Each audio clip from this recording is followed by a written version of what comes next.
previously. You all managed to collect the 4 ingredients that you needed to cure the oasis crab of the Kaban family through a combined effort of diligent backbreaking work and undergoing an acid vomit bath. Hazel, you managed to feed the cure to the crab, free it from its shell, and allow it to start recovering and to be able to breathe life once more. Your last night in Muzbarak was fun and a nice chill evening. You read the letter that Vagari left you. Hazel took a very interesting shower bath and had her finger necklace taken care of and got some new threads. And Shun took command of the Kaban's kitchen from their regular chef Farah and prepared a lovely meal. It was, oh my god, the name escapes me. Osobuco. It was Osobuco. Taking his first steps into seeing what it was like to be a fine dining chef, realizing that perhaps fine dining is not the call that he wants because he wants to be more involved in the food preparation himself rather than having others do it, which is a beautiful sentiment. The next morning, as you prepared to depart, and you stuck into the kitchens later that night to eat some tiramisu. The next morning, on your way out, you went to the market, Shun, to thank Farah. They gave him a letter of recommendation to the Culinary Arts Institute of Clareza, where the best chefs in the world learn. And Sabhir went to a blacksmith to get materials for a piece of the crab shell that he managed to collect to try to make a shield out of it. Shun having also collected some shell pieces for cookware and eatery materials for the restaurant that he eventually plans to open. You now step beyond the western gates of Muzbarak, leaving behind the bustling city for the endless expanse of the Wosten Desert ahead. The sandstone walls fade into the distance as you join the Ishkatari caravan, their camels and horses groaning under the supplies and the rhythmic jingling of gear blending with the soft crunch of the sand underfoot. The desert stretches out before you, its golden dunes shimmering in the early sunlight, shifting like waves on an endless sea. The dry, gritty air tastes of dust, and already the sand creeps into your boots or sandals, or in between your toe beans, if you're Sabhir. The Ishkatari leader, wrapped in his white and red-striped robes, Musafir, takes a moment and bows his head to pray for easy passage along the desert. Behind you, Muzbarak's spires are now a hazy silhouette, dwarfed by the boundless sands. Ahead lies the journey to your next destination, the Oasis of 1,000 Lanterns. When you joined the caravan, there was an area specifically for individuals that are not part of the Ishkatari, but are using the Ishkatari as guides to cross the desert to get to other destinations throughout the Wosten. To remind you, there were 3 lizard folks. Hazel, you met Trask, who had a necklace of dead fish. And Shun and Sabhir, you all spoke to Zeba, a goblin, and her companion Wriggle, who did not do much speaking. And they were interacting with Asura, a human that seems to be slightly more of refined taste and very uncomfortable with the way that the goblins were interacting with her. Aside from that, you know that there is a Loxodon family. There's a mother, a father, and a son. And you know that there are 4 Ganassi. and you have not really done much more to explore the members of the caravan. You start making your way into the desert, and now the scene is yours.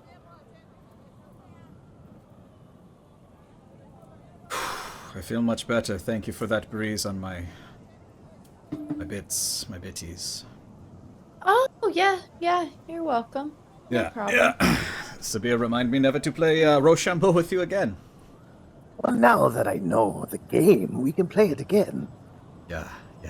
Okay. Cool. Would you like All to play right. it again? Not today. Maybe later. Okay.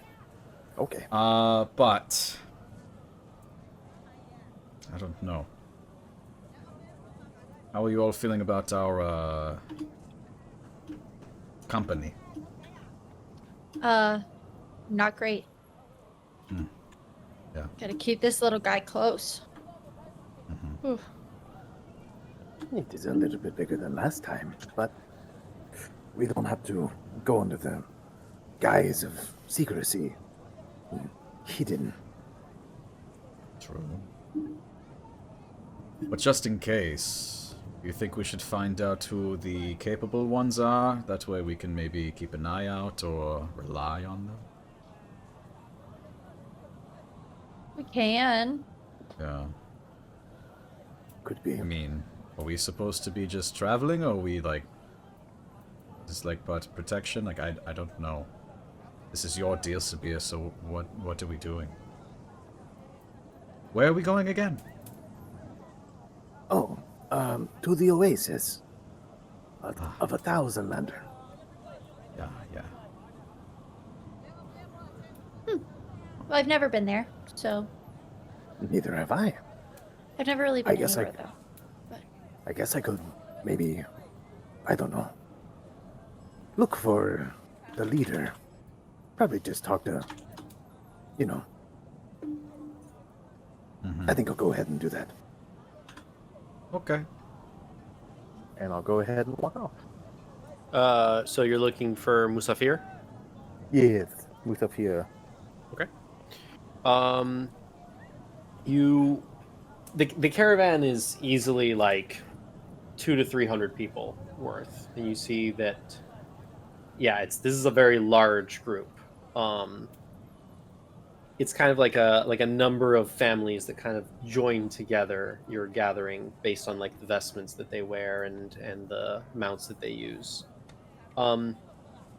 You pass by. There's a couple of carriages, though not a whole lot, and you can see that like some of the carriages, while they have like wheels on them, you see that there's things that are fixed on the side, and you can remove those to kind of put them as sleds underneath the wheels to cross deserts where wheels won't be able to like turn. You make your way closer to the front, and you see the onyx-skinned Ganassi with the white and red stripe robes, and he's at the front, kind of with a walking stick, looking out of the desert, and he has his white headdress with a black cord, just taking one step after another. So you go up to him. Yeah, Musafir. Nice cabin. Musafir. Yes. Sabhir, how may I help you? I was merely just trying to figure out, do you have any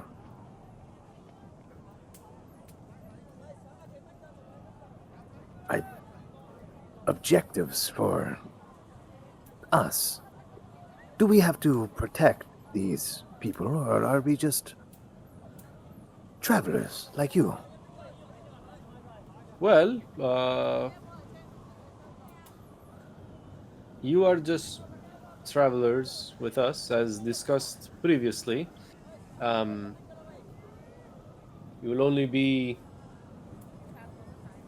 joining us worrylessly in return for a favor in the future that we have not disclosed. That was our previous agreement. I understand. Now, based on previous things that have happened, if we were to, I don't know, be ambushed, I'm not saying that we will be, but on the off chance, do you have fighters among you? We do have warriors of sorts, though we are not a fighting force. So if you would like to make an arrangement in exchange for your mercenary services, it would be welcome. Just kind of grabbing my like coin purse that's kind of empty at this moment. Sure. That, how much are you, if we were to use our mercenary services, then, what's, shit, they usually have a number for me.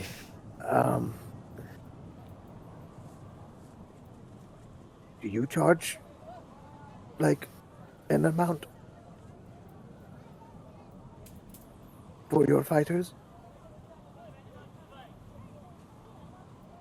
To use our own fighters?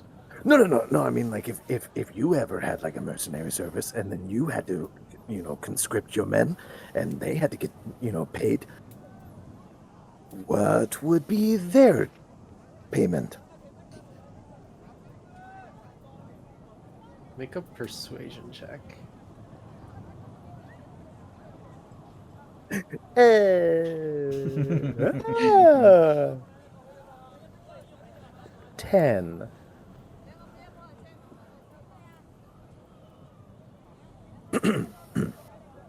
How about instead of a boring transactional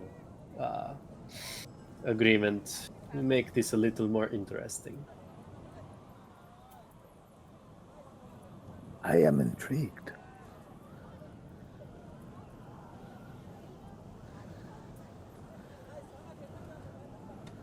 Tonight, in 2 nights, we'll make this simple. In 2 nights, we shall set a competition. The winner of the competition gets the prize. Should my champion win, you and your friends provide your services as mercenaries for the remainder of the trip. Should you win, I will grant you a boon to be declared later. I'm sure you don't understand everything the Ishkatari are able to offer. So I will let you take 2 days to get familiar with the individuals here and make an informed decision. Right off the bat, I would say yes. It sounds like a good deal, He but puts a hand out. but I Like a handout for like a handshake on it? Like a very handshake, yeah.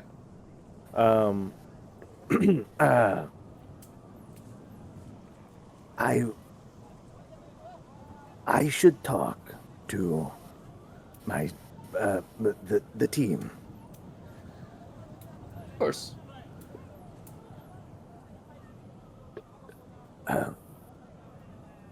We'll agree until tomorrow night. The true dangers of the desert won't happen for another 3 days worth of travel. So I would not be able to see your champion among you to get a glimpse. get familiar with the individuals that are traveling with us. Oh, but like all of them are champions? Not necessarily. It depends on the competition. Would you do me the favor and maybe telling me what the competition is? It is not customary to discuss the fine details in the middle of a journey. More during a drink. Okay, that is fine. I just don't want to send a fisherman to do, like, bow hunting. Don't you worry. We'll make it fair for everyone. Okay. 2 days. 2 days.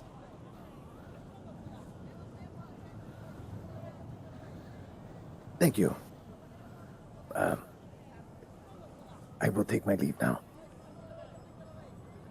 Try not to use too much energy. We will only be breaking once shortly during the day until we make camp for the night.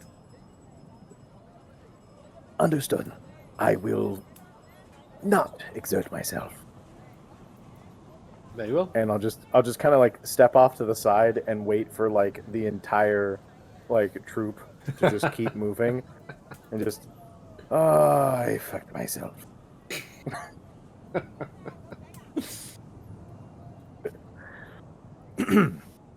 And I'll just look back and like, Where are they? Where? So Hazel, how much of a hole do you think he's dug us in this time? You know, to be fair, I really thought he'd done a bad job with Mr. Snuggles.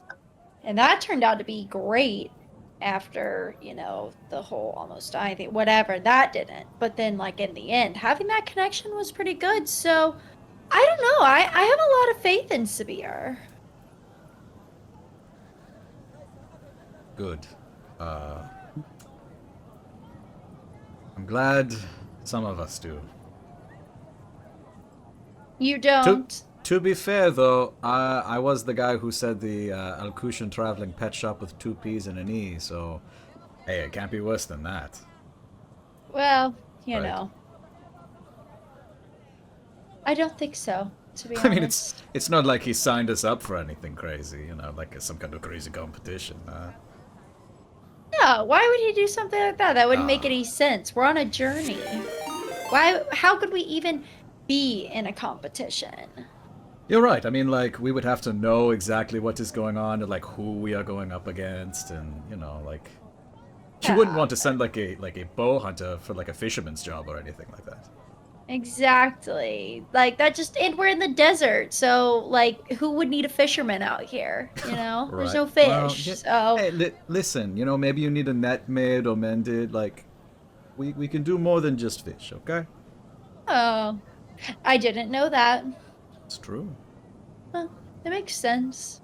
Yeah. I'm not really familiar with fishermen or bow hunting or really much of it. I'm not Have really you never been fishing? no. We will have to change this. I've seen water though. Played in water. I like Well, water. we did travel across an ocean, so Yeah. And I was a giant seahorse. you were a so- seahorse. Yeah, that's. So I went kelping.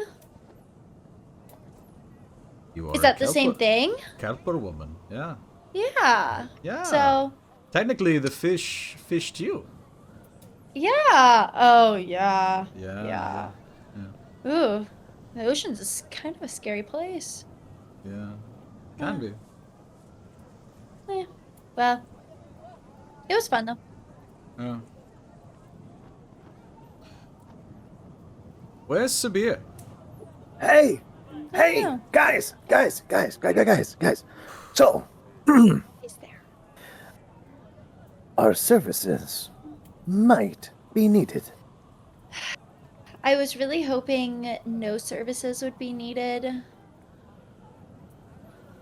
Yes. I really liked the whole having my hair washed, life of luxury kind of thing. Then That you was should have really stayed. nice. Yeah. Wait, was that an option?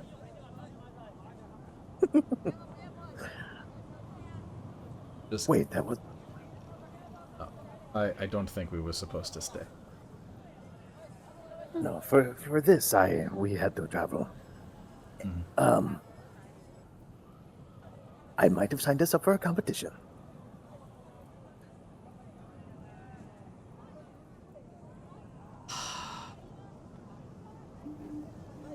Hear me out. If we win, we get a Yeah. boon. What is the boon?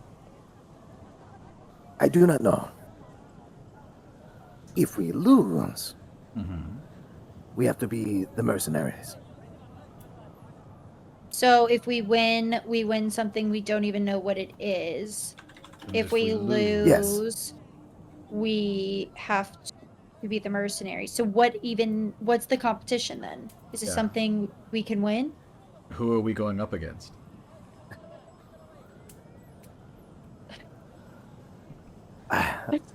Funny thing.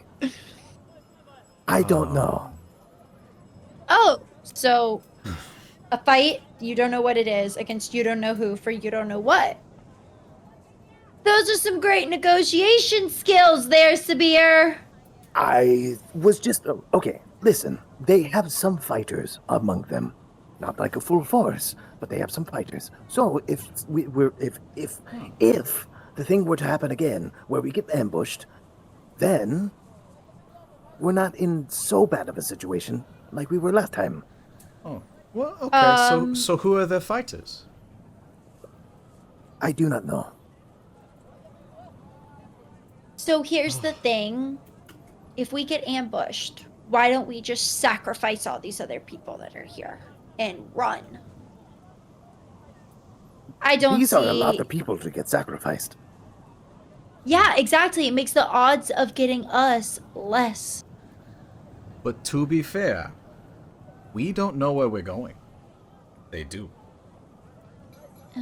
True. So, you know, we should really talk about that initial instinct to just decimate, Hazel. You know, I thought mean- it was interesting that you went with the hedgehog because of the spiky exterior, but you're like, but I'm starting to think it's a little bit of a metaphor. Yeah, He's such a Oh. cute little killer. I believe it. He's just choo, choo, choo. Has it already killed? You didn't see No. its eyes? Well, None. not recently at least. Well, it can't yet before we get at the... Never mind. Yes, never mind. So back to this competition. Yes. I was instructed that we should learn who is in this entourage. And perchance we might meet their champion to then be in a competition in which something will happen. It seemed like a pretty good deal, because if we win, we don't have to be mercenaries, which is fine. It is fine with me.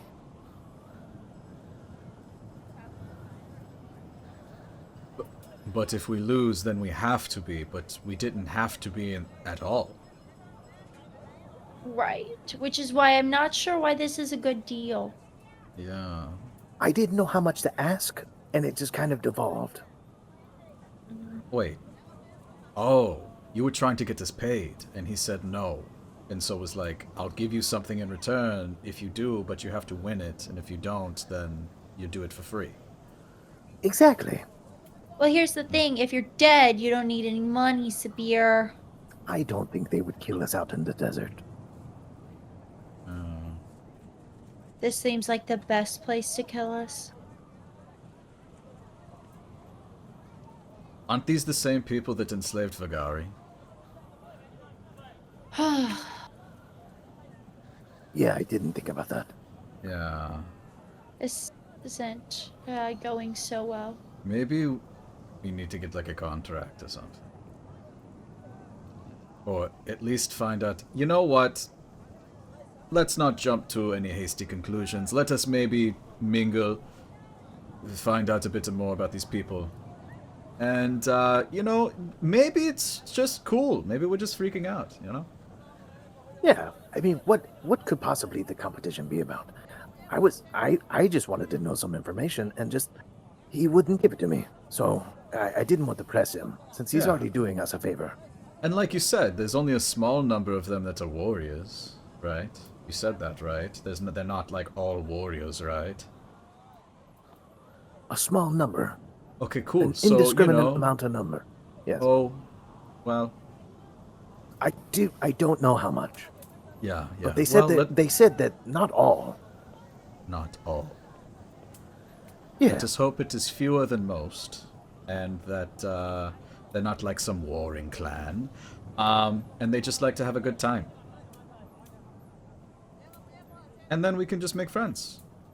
We're good at that, right? Right? Yeah. No. No. Yeah, no. Okay, well, you know, like learning to cook or learning to fish or learning magic, it's a numbers game. We have plenty of people to practice with. Maybe 1 out of 200 is good, yeah? Well, Yeah. I've already talked to that one, and that was a no-go. So Yeah, neither was that one, so that's already 2.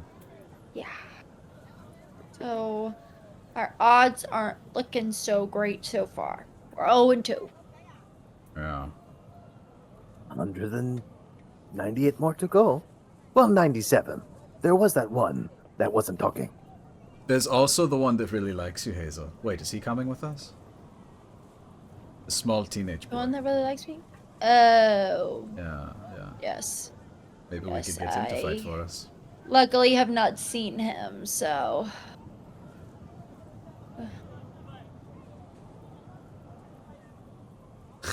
You could literally turn into a cougar. You'd be a little cougar chaser. Hazel's old. It's so funny. You know, in my community, I'm super young. I believe. Like I am basically a teenager. It would work out. In a weird way, but it would work. Oh. I mean, you know, what is Eh. 50 years to several hundred? I don't know. How old do you live to be? I mean, I live a while. I mean, I don't know exactly how long I live. Who could know that? At the rate I'm going, that number seems to be getting lower and lower than what I ever thought it would be. That is fair. It's fair. Yeah. How old is your grandmother? She's like really old, like 500-ish. Oh. Neat. Yeah. I mean, she still looks pretty good though. I mean, you know, you probably wouldn't know it out in the streets. You'd probably guess she was a grandma, but like she's a young grandma. Grandma. Just like you. Yeah. But that's a good question. Sabir. Hey, sorry, buddy. Sabir, how old are you? I mean, I talked to your sister, and we had a discussion, but I don't think we've actually figured out anything really personal. Oh. I'm in my 20s. A baby. Yes. So are you Some- like a cub or like a? Is that insensitive? I don't know. Let's put it this way. I roughly live the same amount as humans. Cool. So like 120?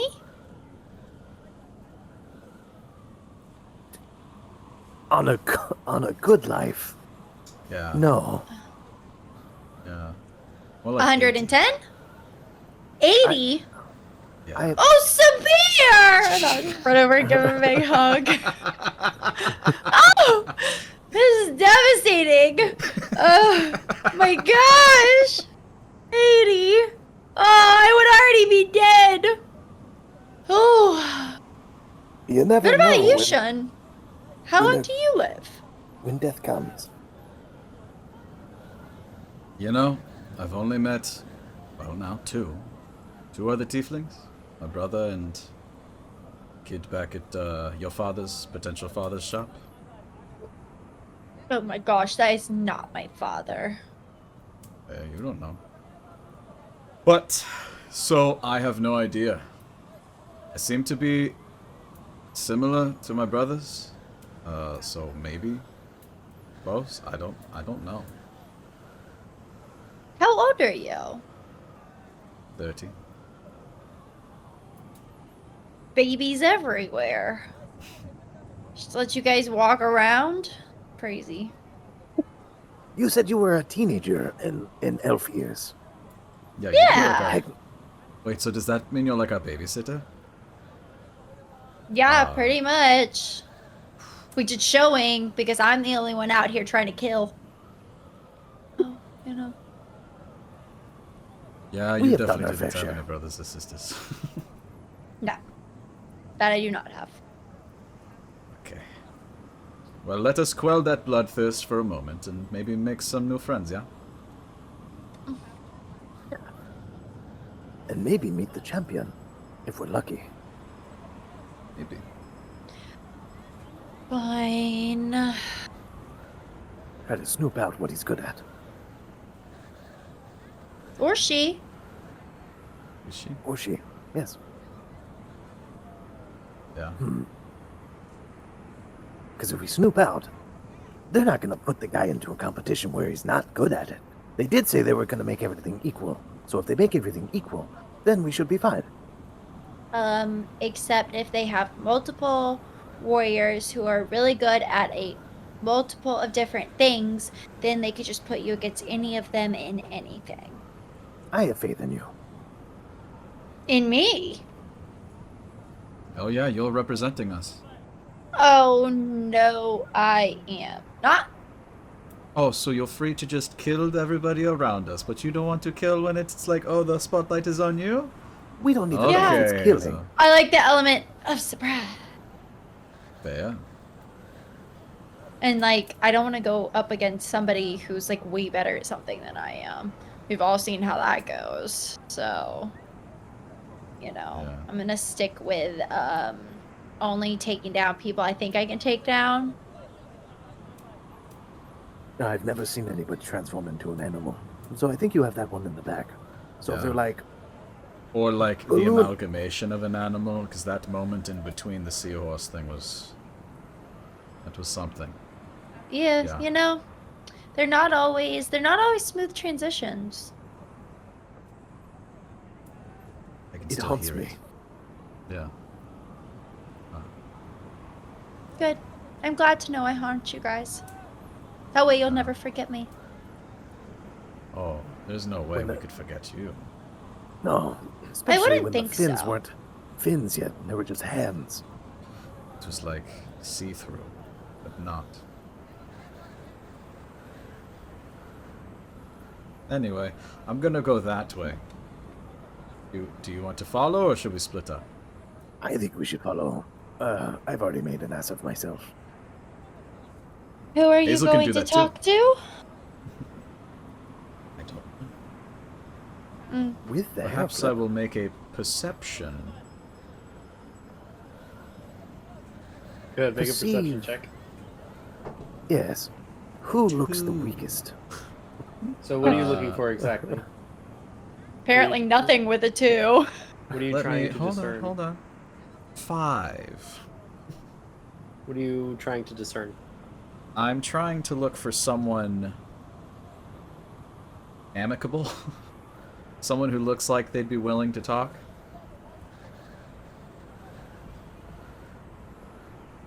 There is a very chaotic mixture of a lot of chatter and very solemn-looking stares, just kind of focused on the journey. The people who are the most chatty are the group of people that came along with you. Amongst the nomads, the Ishkatari themselves, you see a group of very jovial-sounding individuals that are just having like a really good time, and you see a different group of people that are like kind of speaking in slightly quieter tones. So you can choose to speak to one of the other travelers that are non-nomads with you guys, the jovial ones, or the more calm ones.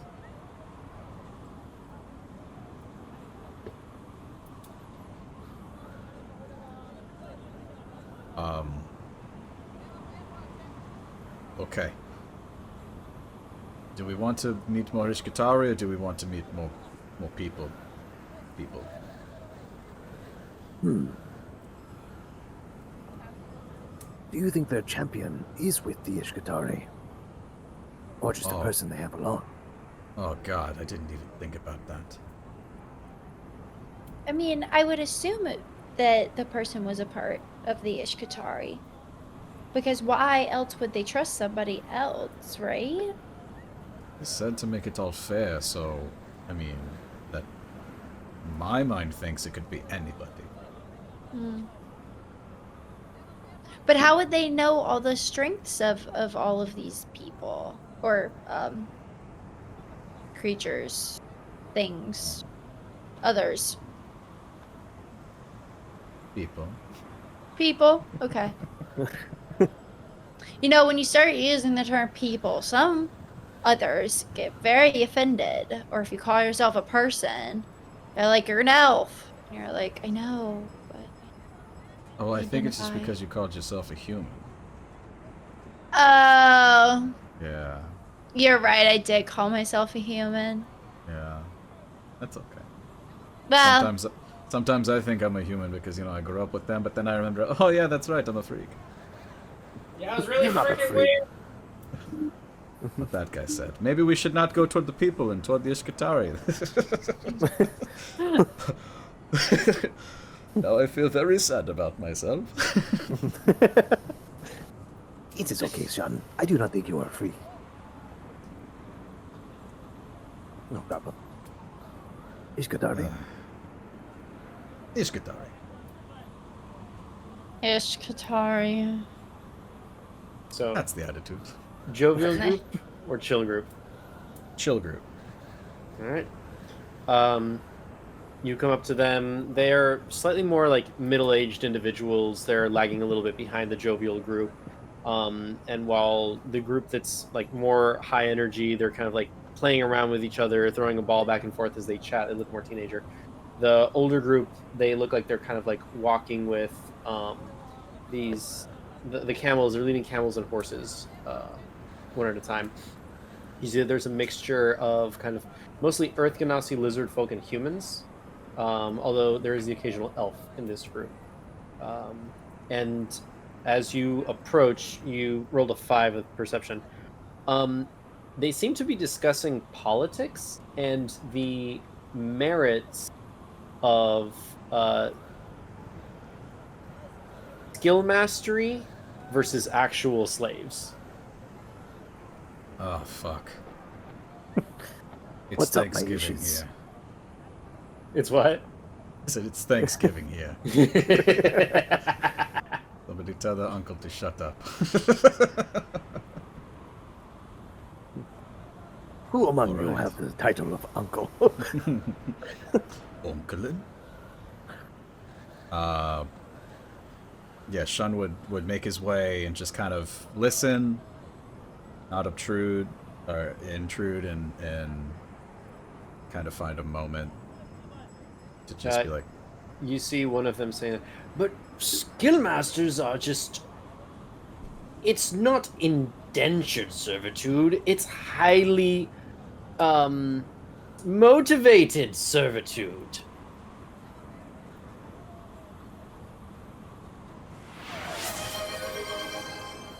this is making me thirsty. The sun is quite hot.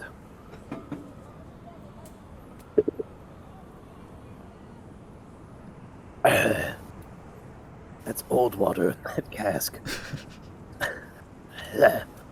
You, I don't mean to intrude coming into this conversation halfway through, but... What? What I'm saying is that previously, before, not that it matters to us, but the benefit is that there is easier ways to sell and purchase skill masters, morally speaking, than by just purchasing and selling slaves. Because there's a level of respect that comes with the title. Ah, yes. Just like when I go to the butcher and I ask for a steak, I could ask for a ribeye and it'd be that much better. Exactly. See, he gets it. Yeah, yeah. But where do skill masters come from? Well, wherever they may be purchased. You know, one may purchase one, and then, you know, sometimes people want to be skill masters.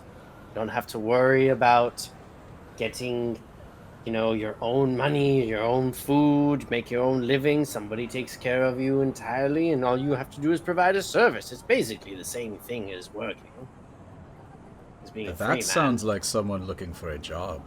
The other one where you're forced into it, I don't know.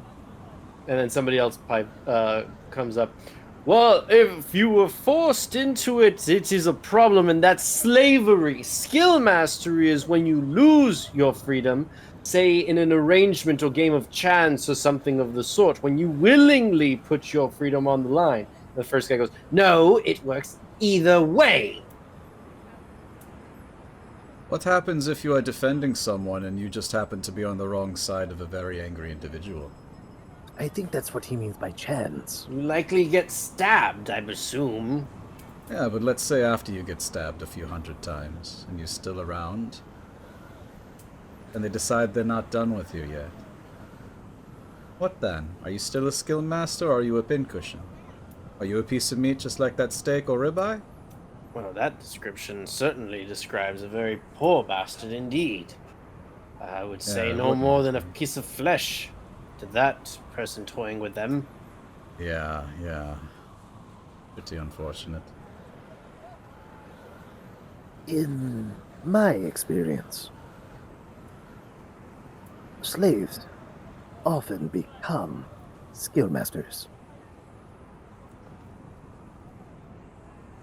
It's just a matter of time. A title can change, just like the way what you were saying. A title can change the way a person views such scenario. So slaves become skill masters. Everyone does not bat an eye. Exactly. That's why And we you're- choose to stay away from these societies. Everyone's free out in the desert, into the sky.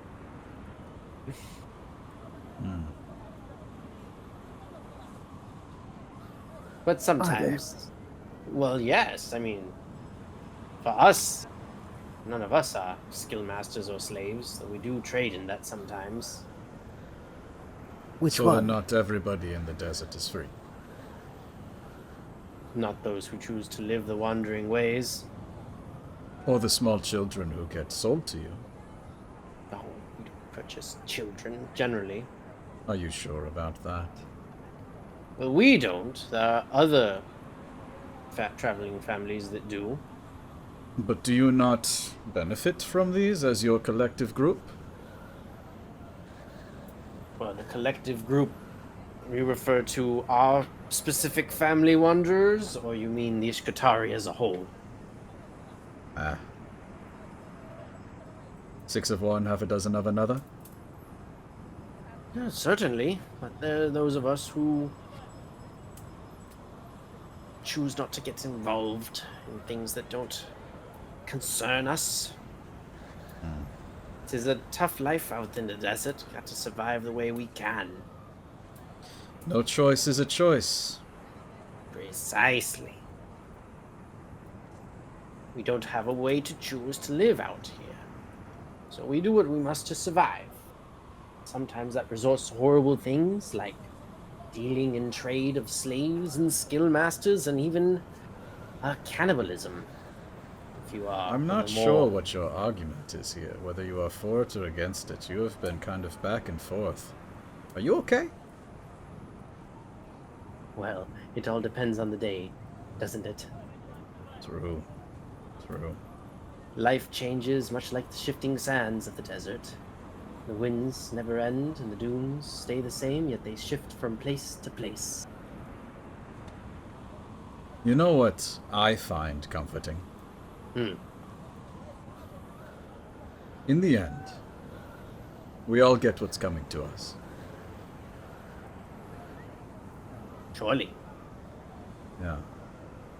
So, the choices we make, or don't make, they tally. And eventually you have to stand in front of somebody. And let's just hope that your scale tips in the positive.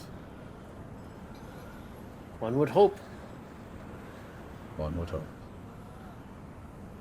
So is there something that we could do for you joining this philosophical political discussion of freedom and slavery? Yes, my friend Sabhir here has a question. Ah, a son of Assad. Yes.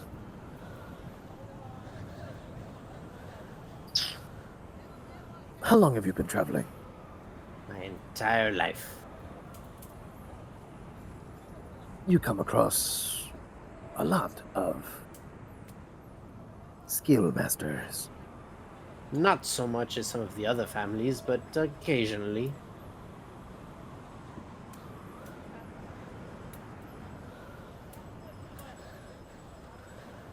You ever come across a Goliath family? No, not me personally. The previous families that I was a member of probably would have, but ever since I've joined Musafir's group, we don't do much of that. Which is why the debate was had in the first place. This is not a very lucrative, luxurious traveling family, but it is a moral one, and morality shifts! Young men just don't understand that there are difficult things to do in life. For survival. What about the cannibalism? Yes, unfortunate. It does happen. In this traveling group? A group this small, no. Don't have much, enough resources to go around to everyone. Musafir is very strategic. This is That is one good. that, while it is not as luxurious and as many options as some of the other wandering families, this one is by far the safest in those terms. At least I know I can sleep tonight without missing an arm tomorrow. Look at his teeth. He's too old. You'd probably miss like a finger or two. Maybe the calf meat, nice and soft.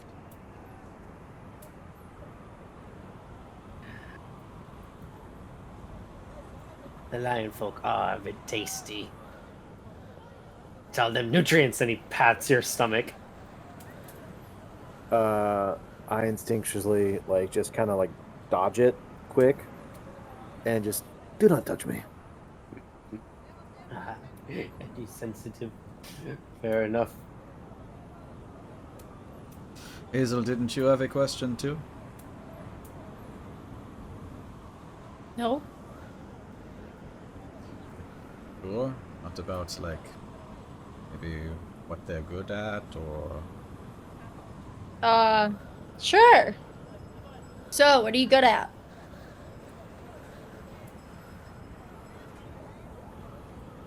I used to be good at many things. I'm a great firewalker. Hey, Sean. I think this was the wrong guy to ask that to. I think so. Yeah, Yeah. me too. Yeah. So, when you are, like, out and about, do you have any, like, warriors in your group that, you know, you either go in and,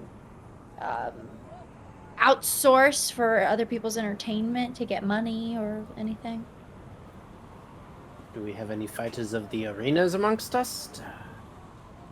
I guess that could be something that you call it. Well, we have entertainers, we have musicians, we have storytellers. We do have some dancers of the arena. In terms of entertainment, many skills are necessary out in the desert. With a good wind, strong sand skiffer is very beneficial. Do you have fishermen? Or bow hunters? Fishermen So weird. in the desert? Exactly.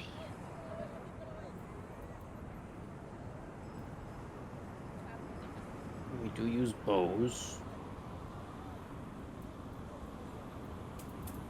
fishermen. Oh, not Typically. fishermen. Okay. Yeah, that's a beer. No fish. I think we got a leg up. Mm-hmm. Or maybe a fin or two. So, old man, what is your name? I am Halim. Halim. Yes. Hala. Halim. Halim, say you had a friend who happened to, I don't know, get you roped into a competition. What might we be looking at? What? Make a persuasion check.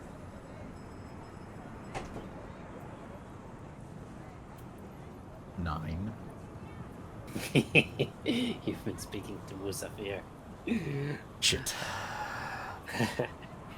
I think we should Well- take a leaf. I'll tell you what.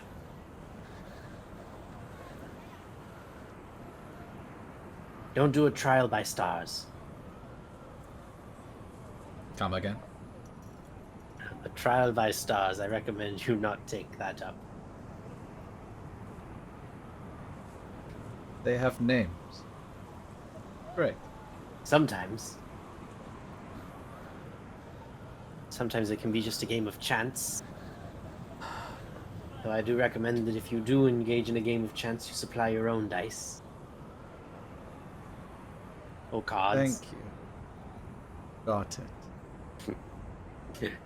And he just pats your shoulder. Good luck, Red One.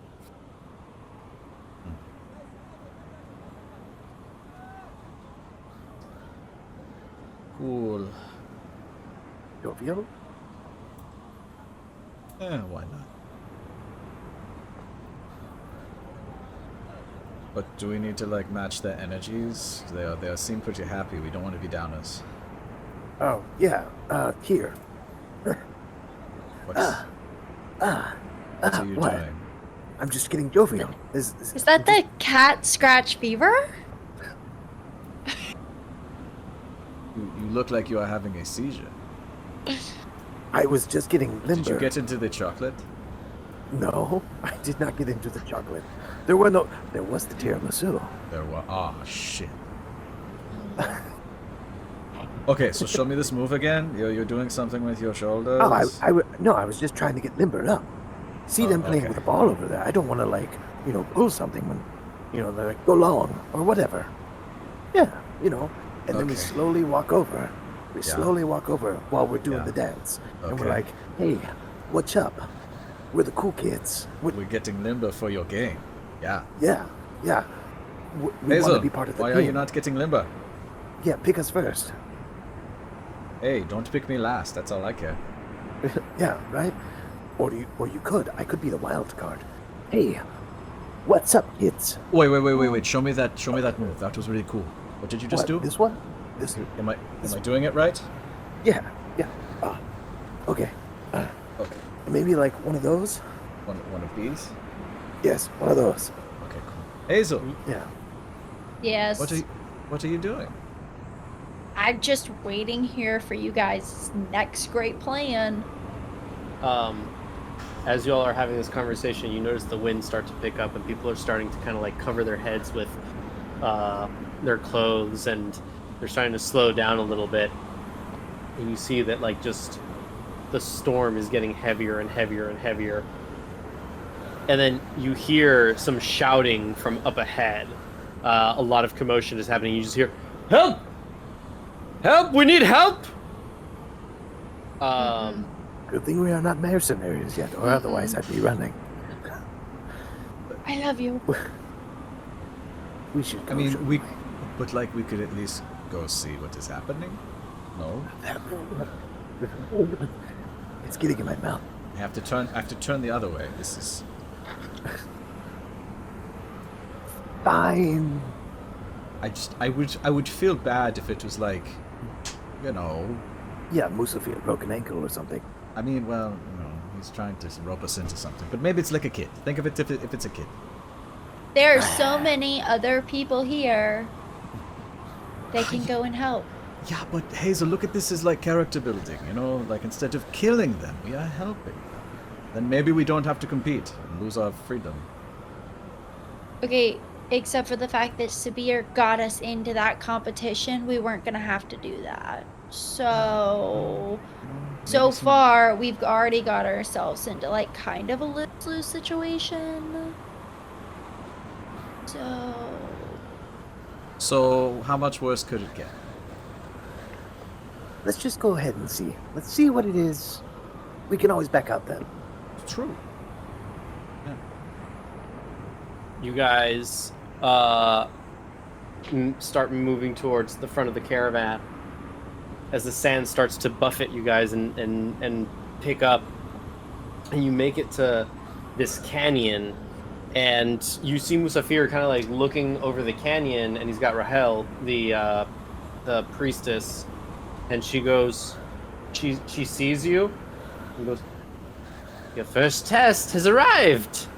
And below you in the canyon, you see this tornado of wind. And as you guys crest over the end, Peter, would you care to describe what they see fighting an elemental?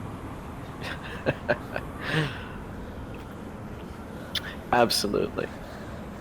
Hello, everyone. So, what they see is this barely upper body, barely dressed. The dude's got this sort of fabric over his, just over one side, almost like a sash, basically. It's this relatively tall.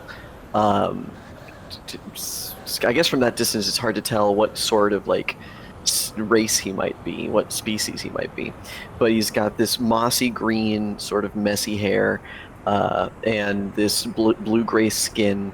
He's got a shield and a khopesh out, which is like this curved blade, highly curved, and he's just really trying his best to not get fucked up right now, as he is solo in the situation, just fully focused, just fully like, there are people around him and he's starting to pick up on it, but it's very much focused on, I need to not die right now. Peter, you see these three individuals kind of crest over the hill a little bit. Your view is a little distorted, but you've been in the desert now for a few days on your own, no supplies, no nothing. You've made it into this canyon to look for like shelter, and the sand at the bottom of the canyon starts to whirlwind together and starts chasing you. Alright, let's fucking do this. You, real quick, roll me 2d8. 2d8. Yes. That's a 5 and a 6. 11. You're going to take 11 points of damage, like just off the bat. Awesome. And Could then I roll have a been... straight d20. Straight d20? Okay. 17. And goodbye. 17. You have 1 point of exhaustion. Awesome. Okay. Let's have everybody roll initiative, please. That got really cool. Initiative. Okay. Welcome, buddy, and you're fucking. Yeah, exactly. It's good to see you too, bro. Love you. Yeah. All right, 25 to 20. 24. Oh, look at that. Nat 20 on the initiative, baby. Let's go. Hey, yo. Hey. That's a good sign. Yeah. Okay. Finally, someone with a decent initiative roll. 15 to 20? 17. 19. Hazel, what'd you roll? 18. 18? Damn it. Oh, wow, look at that. Look at that. Okay. Damn! Look at this! We're bringing it tonight, guys. Guys, are we, Pillow. are we you're bringing next. sexy back? All right. First initiative. Let's just wait and see. You know, Yeah. like- All right. He looks okay. A little tired, but Tired, Augie, dry you go cuts. first. All right. You see these 3 individuals kind of crest over the hill a little bit, as you're kind of like facing the elemental and backing up as it's like encroaching on you. All right. What would you like to do? First, I see them, and I. From the distance, they can't tell, but I go through every possible emotion of like, please be help, and then like, fuck, my luck has not been good. They're probably not help. Ah, boy. Okay, what am I gonna do here? And I just snap back into where I'm at. So I will begin with my bonus action, as both of my rings that are on the hand that are wrapped around my sword light up. These runes, barely alight, as I activate my giant's might, and I become large, and I grow into what is technically a large creature. So like I become like 8 foot, from 6 foot to 8 foot, and He's got it. and I'm just like, all right, if you're help, I would love for that to be true. If you're not, please be intimidated and fuck off, and I will start to attack. And polite. All right, make an attack roll. Let's go ahead and make an attack roll. What a Hey, let jolly me check green to see if giant. this has. I don't think I get any kind of advantage on this. We I are do the not get desert any advantage. wanderers. It's just a straight attack. Against Mark a it. One large level of elemental. exhaustion, just to confirm. It's only for ability checks. Okay, great. Beautiful.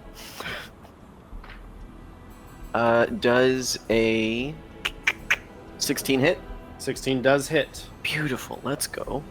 And because I am enlarged, I get to add a little d6 to that. Yay! Oh shit.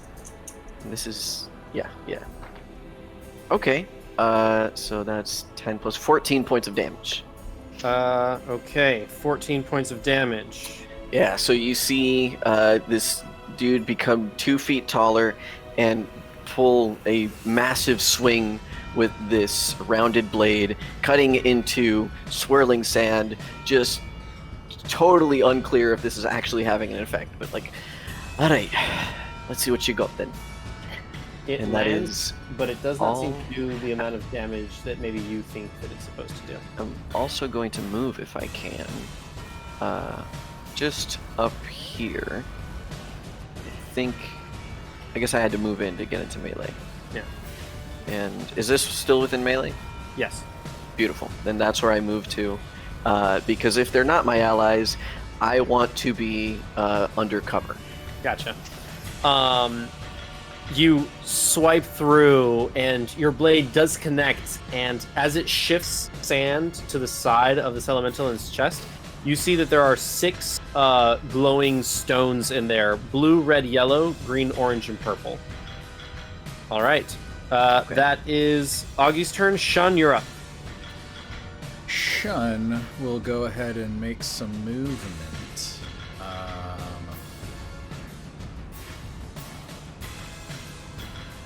You can left click or right click, and it'll break up your movement if you want.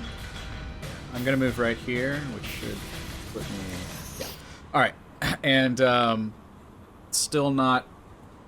Make a acrobatics or 100%. athletics check to see if you can jump down the cliff wall without taking damage. It's going to be DC 10. If I use my bonus action to dash, can I? You still have to like get down. So it's down more on about it. like landing than actually making the distance. Okay, it's an 18 on the die. Yeah, no damage. Cool. So not knowing 100% if this guy is still friendly, maybe just like in the shit and is kind of like hoping for it, I'm gonna be trepidatious and stay back, but I will cast at the ankles of this monstrosity Ray of Frost. Okay, and you're making it a called shot, or you're just flavoring it? Just flavoring. Okay, all right, cool. Go ahead, roll to attack. That'll be a 21. Oh yeah, that'll hit. Roll damage. D8. That'll be 7 points of cold damage.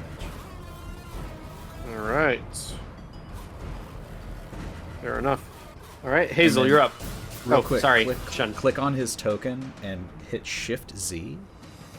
I think it's Shift Z. It might be. Oh, yeah, on Augie. Oh, on Augie. Sorry. That's what you look like. Yeah, that's what I see. That's what you guys Oh. see. So he's got these tattoos, all very colorful, barely covered up. Everything's in disarray due to sand and exhaustion. All right.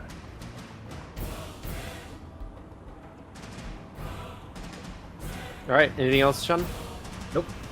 All right, Hazel. All right, I am going to. So, I'm gonna give Little Pillow a kiss and put him down to start so that he is safely away from the danger zone right there at the edge. And then I am gonna go ahead and move 5, 10, 15, 20, 25, 30, and I'll just stay right here behind this little ledge.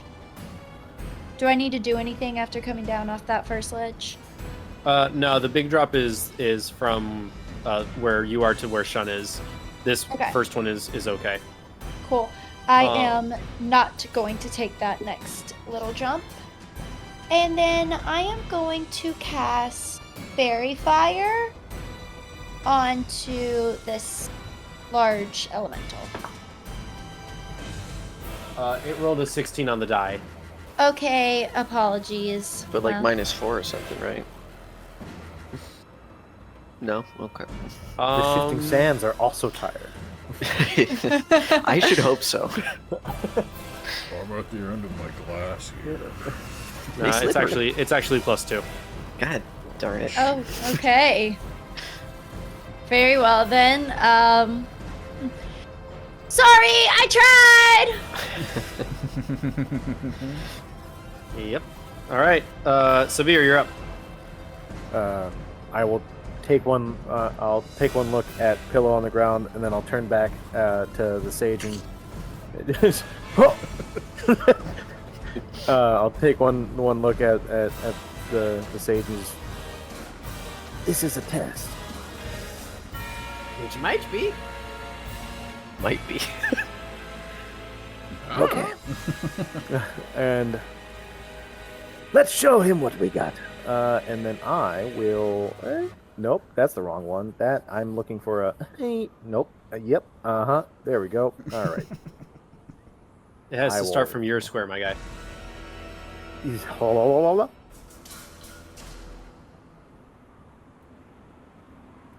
I will. You mother of God. Okay. I will go here. All right. DC 8 athletics to be able to go up on this second thing. It's not a big climb, but it's like it's a small effort. Athletics or acrobatics, DC 8. 12. Easy. Yeah. You're up. Okay.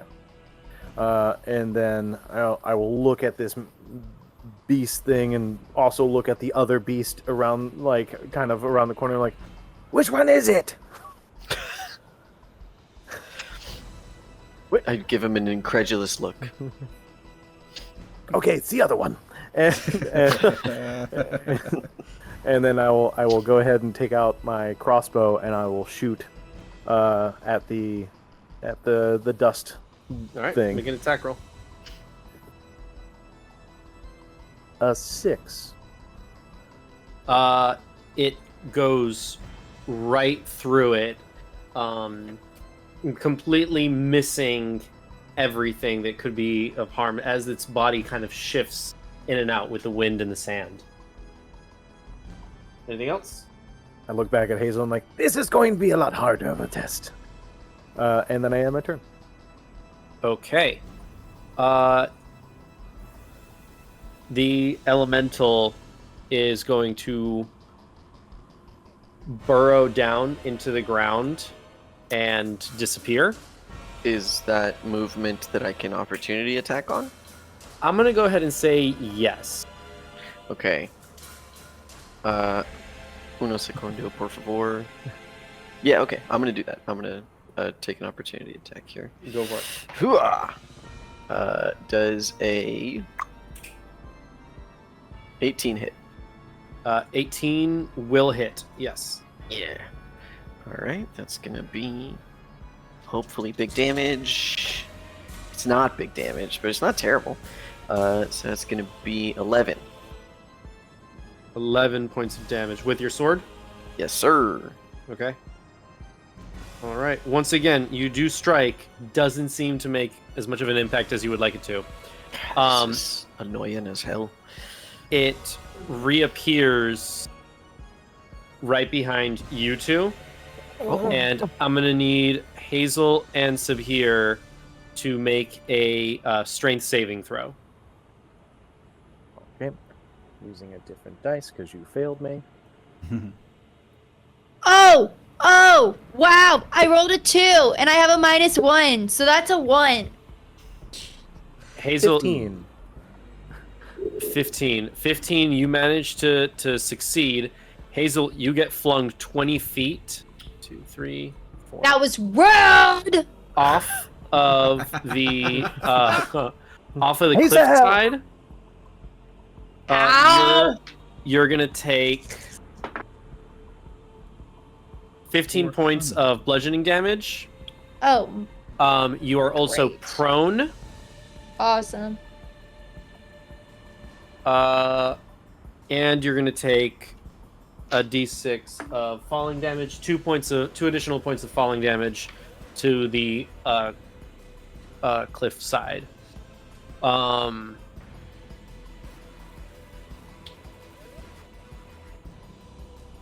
Sabir, you take 6 points of bludgeoning damage for succeeding. All right. That is the elemental's turn. We are back to you, Augie. Awesome. So sorry. am... I Okay. need everybody to make a dexterity saving throw. Okay. Hazel and Shun and Augie have advantage.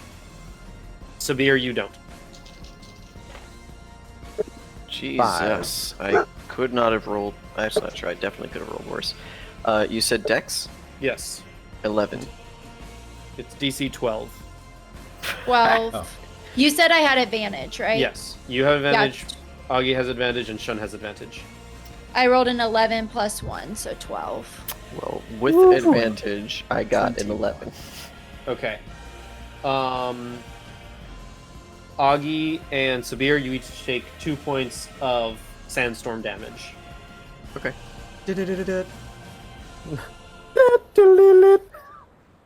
All right, now it's your turn, Augie. Okay. Being the large category and 8 feet tall now, what do I have any sort of penalties towards trying to get to this position?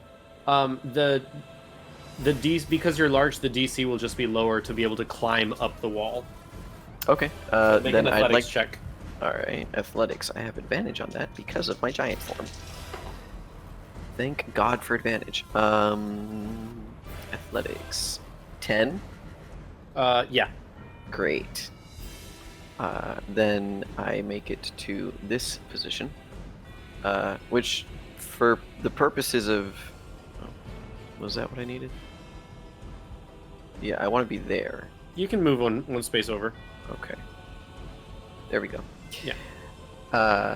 And I'm just gonna say, fucking finally, luck's changing. Thanks so much for the help, lads. That's fine.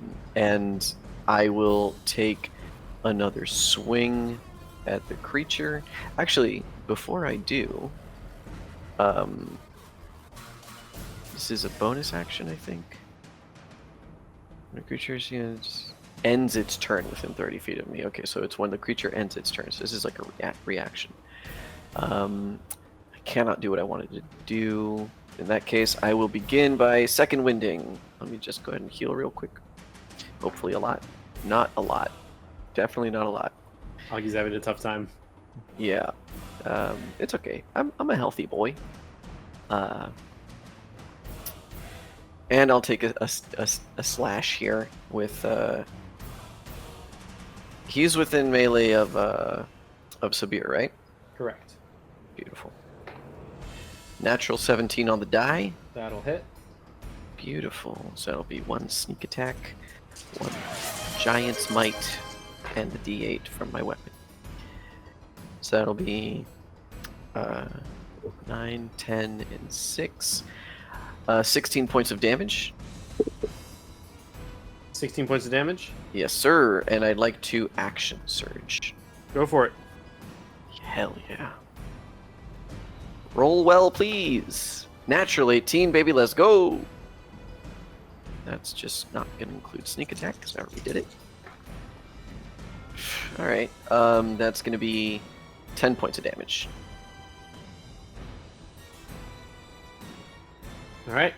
All right. So I take these 2 swings with my Kopesh. You now get a better look at the intense curve of this blade. Clearly not a strength-based weapon, but more for precise cutting.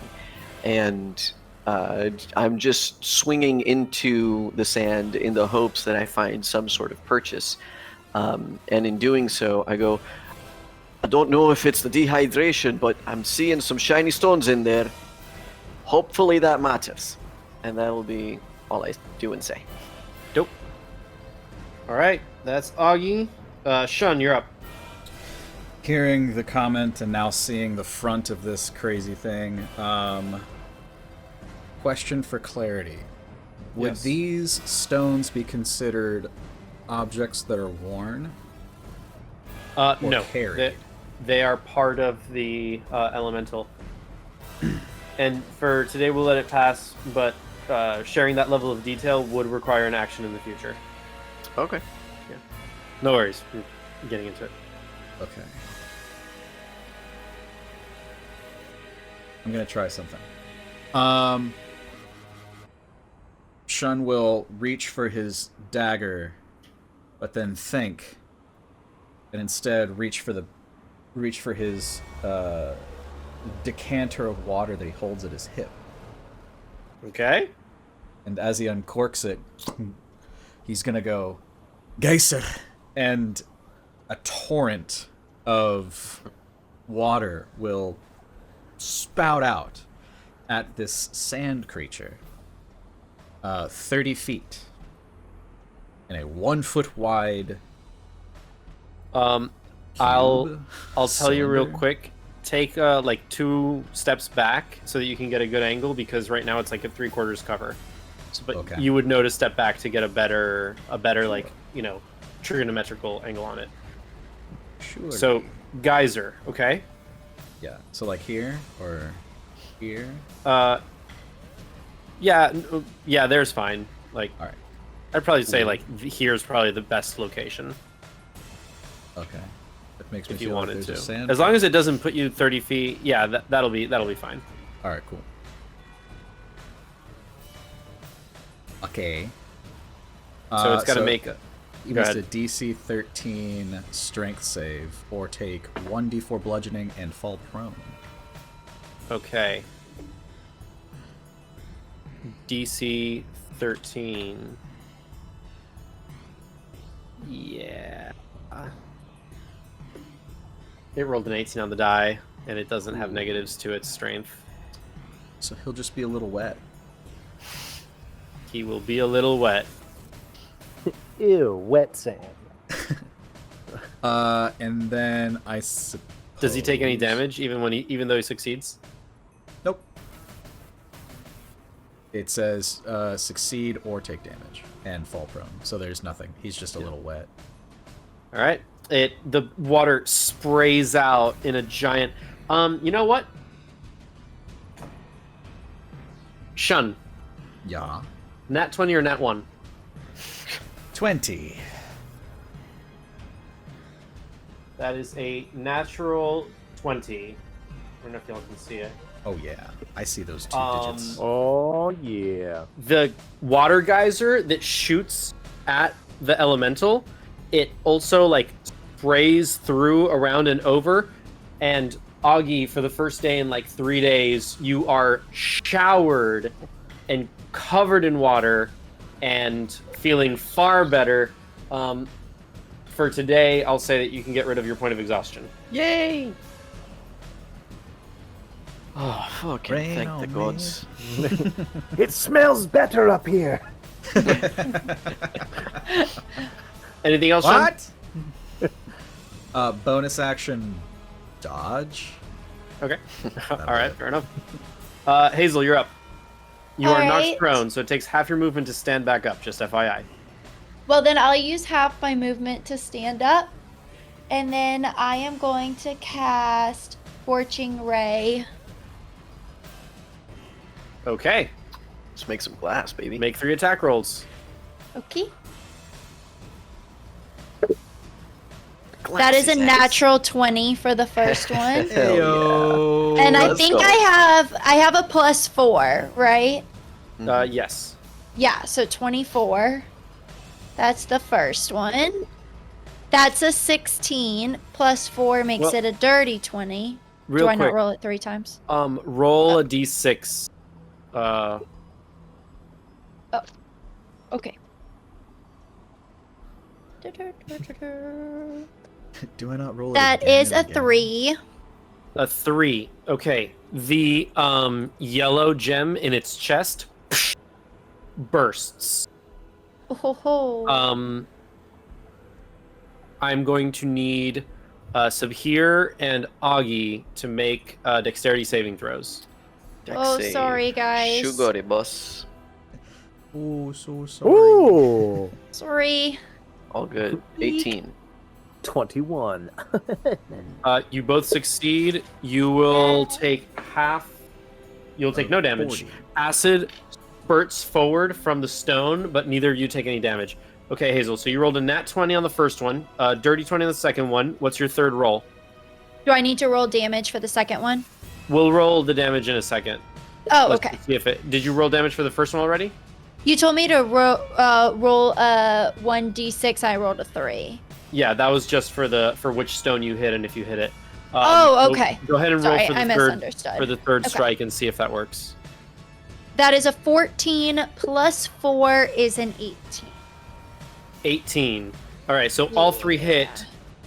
Scorching Ray does how much? 2d6. 2d6 on 2d6 each per- hit. per beam. Okay. Yeah. So you can choose to roll. Let's do the first strike real quick. You can choose to roll 4d6 for the first one or 2d6 and double it. Your call. Oh. Wait, what? 2d6 2d6 double it? Or and double it, or you can roll 4d6. It's your decision because this is the For nat the 20 first one. for the first ray. Oh, okay, I'll roll 2d6 and double it then. All right, go for it.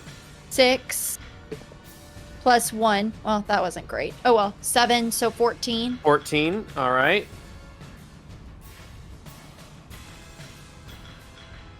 All right, and then roll 4 more d6.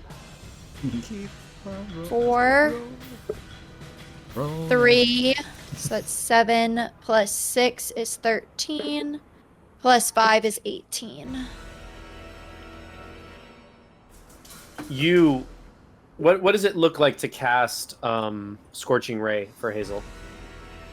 You'll see that my eyes get that red fiery look to them again, and then it'll just like it. Let's see, 3. It's a ray of fire, but it kind of just like comes out mysteriously from in front of me like a poof, and then it'll just boom, like in my eye, like my line of eyesight creates it, but it doesn't like come from my eyes. It just like magically like poop. Kind of like how my Those exact sound effects too. kind of like how Yeah. when I summon my wildfire spirit, it poofs. This kind of poofs as well, and then my eyes are like whoo, and then that's how it knows where to go. So like if I'd shot it different ways, it'd follow my eyes. But then I was like, pew, pew. Hazel, that's So- amazing. Looks at me. What? No. That's the Omega beams. From Oh, Darkseid. pew, pew. Like you see the 3 beams, just like 1, 2, 3. The first one goes straight in between like this swirling sand and stone, hits the yellow crystal. It bursts forth with acid. the other two strike it on like the upper and lower side of its body. Some of its sand congealing into like glass and falling to the ground. It writhes back in pain. Anything else, Hazel? Oh, I didn't like that. I am going to take a little bit more movement and hide under this little thing, and that's it. Dope. Excellent. Sabhir, you're up. All right. So, giant guy says that there's stones. Stone inside exploded. Yes. I would then be like, stones are bad, okay? So what I'll go ahead and do, and and I'll start to try to reach my hand into it, and I'm. You said what colors were there? It was yellow. Was there blue? It's blue, red, green, orange, and purple. The yellow has been exploded. Okay, I will start trying to reach for the blue, because I'm like, it's a test. It's a test. And as like the body is, or as my hand is like trying to get into it, the sands start to like hit the arm, and you basically see this. Well, I'm casting inflict wounds. Okay. Now, are you aiming to cast inflict wounds on the blue stone on the inside? Which No, is just called like shot, or that's just flavor. that's just flavor. Like I'm trying to reach for the blue stone, but as soon as the sand starts to like hit my arm, it just reacts and it's just Right. like, "Oh, you hurt me, I hurt you." Roll to hit. Okay. 18. Yeah, that'll definitely hit. This is necrotic. Yes. Go for it. I get to use different dice now. Yay! Is that 3d10? Yes. Hell yeah. Been rocking love with that. the D6s as of late, so I'm glad I get to use these now. All right, so that is 20 necrotic damage. 20 necrotic damage. Okay. So what does this look like? So, as I'm crossing into the barrier inside this like sand thing, the sands start to basically rip and tear into the bandages on my arm, and then as that's happening, you basically just from the other side you see this wave of blue, green, but more like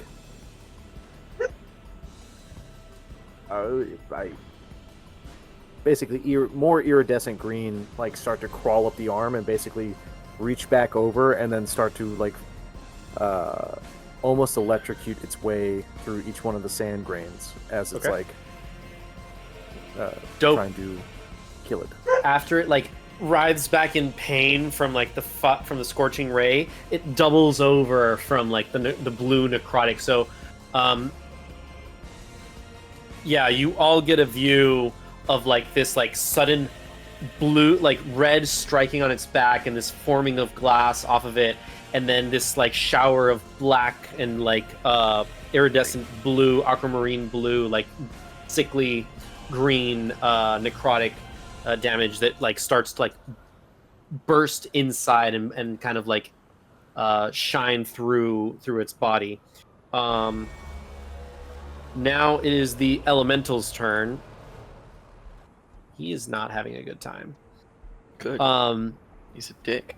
Its arms are gonna come out. I'm gonna roll.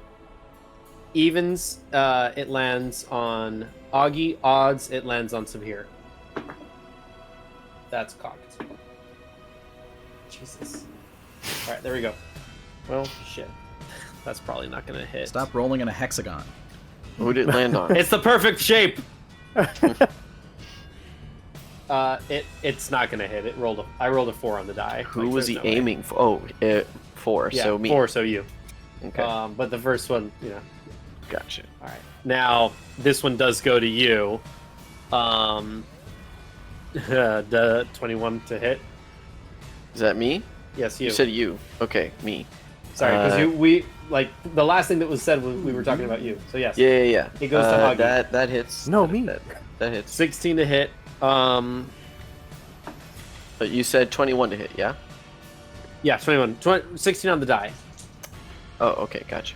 Oh, it's beef. You are going to take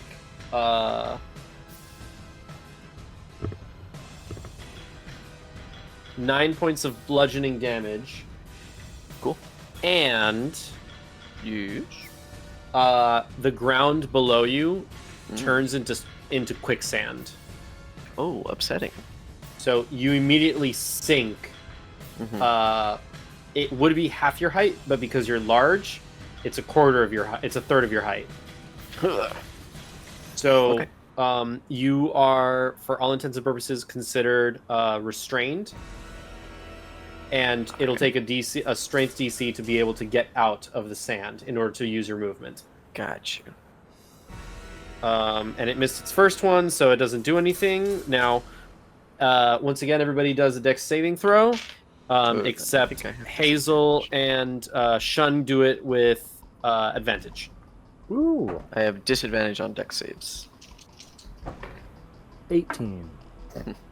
9. 20. 23.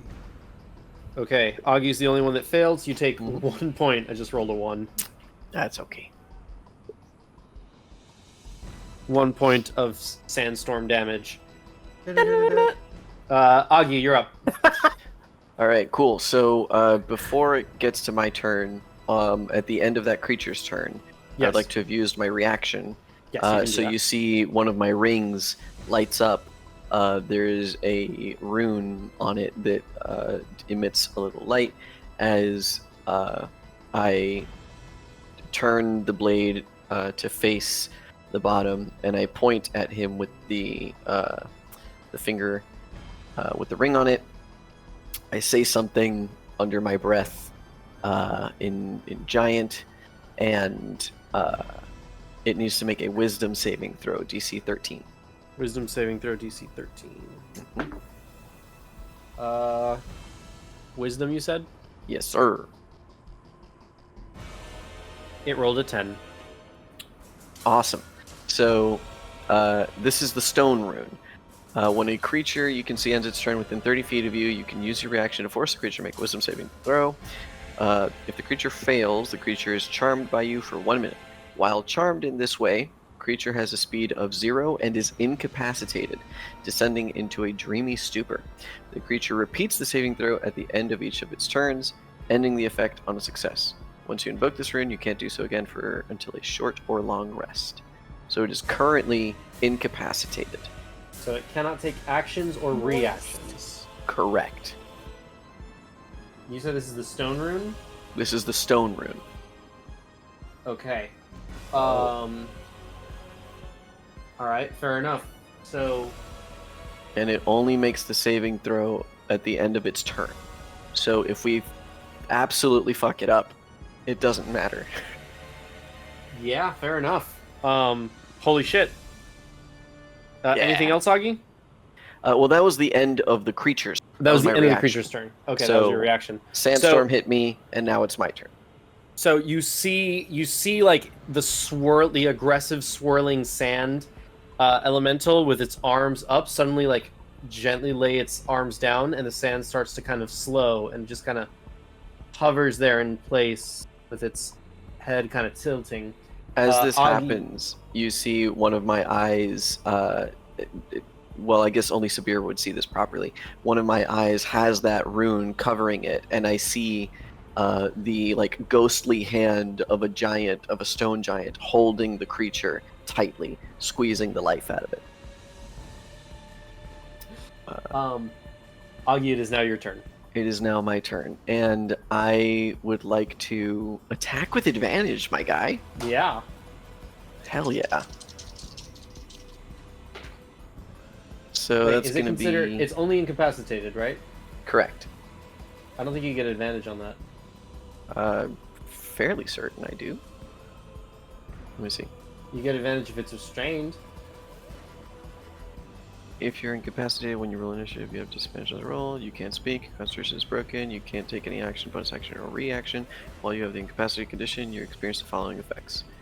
Oh, is there Okay. something else? Well, we've been incapacitated before, and Yeah, it's just Pretty you can't sure we take got actions or advantage on us. reactions. From what I have pulled up. Are you looking at the 2024 rules? No. Okay. I'm looking at roll 20 set. Anytime you've used incapacitated on us, you've rolled with advantage. Yeah. All right. Then go for it. Okay. So I'll keep my advantage roll. Yeah. All right, which is a 19 to hit. Yeah, that'll hit. Because I have advantage, I get to use my Unless sneak attack. paralyzed and incapacitated are different. They technically are. They are different, which is why When you're a knocked paralyzed out. creature is incapacitated, but an incapacitated creature is not necessarily paralyzed. Right. So inert, you have the incapacitated and prone conditions, and you drop whatever you're holding. When this condition ends, you remain prone. That is that is part of unconscious, right? Right. So it tells you have the incapacitated condition. I guess I don't know. I'll have to look it up. For now, Unconscious we'll just go with... specifies attacks affected. Attack rolls against you have advantage. Okay. Incapacitated does not specify that. So, a paralyzed creature is incapacitated. Sorry, I was reading creature... unconscious. Gotcha. So The point being, the condition specifies attacks affected, and it includes whether or not attack rolls against you have advantage if you experience this condition. Incapacitated does not include attacks affected, which suggests that I should not have advantage. that's how I'm reading it too. Yeah. All right. So If I'm you're going to paralyzed, reroll you that. would, Also but have it's- that same non-condition? Because And if the what? so, that's some bullshit. Logically speaking, I would argue that I should have it. I also I agree agree that you too. should, I but agree too. Rules as written, raw. I've been I using the don't. same page for everything. Every time that we go into conditions. Okay, so I'm going to re-roll this without advantage. Go ahead. Okay. Does an 11 hit? It does not. Okay. As it's wobbling in place, you like come down with a strike, and it kind of like woo. Motherfucker. You take the good with the bad. And that'll be, I guess, all I've got. Right? Yeah, that's it. All right, Shun. Will it take an action for me to get closer and up the hill, or is it just movement? If I use my bonus to get up there.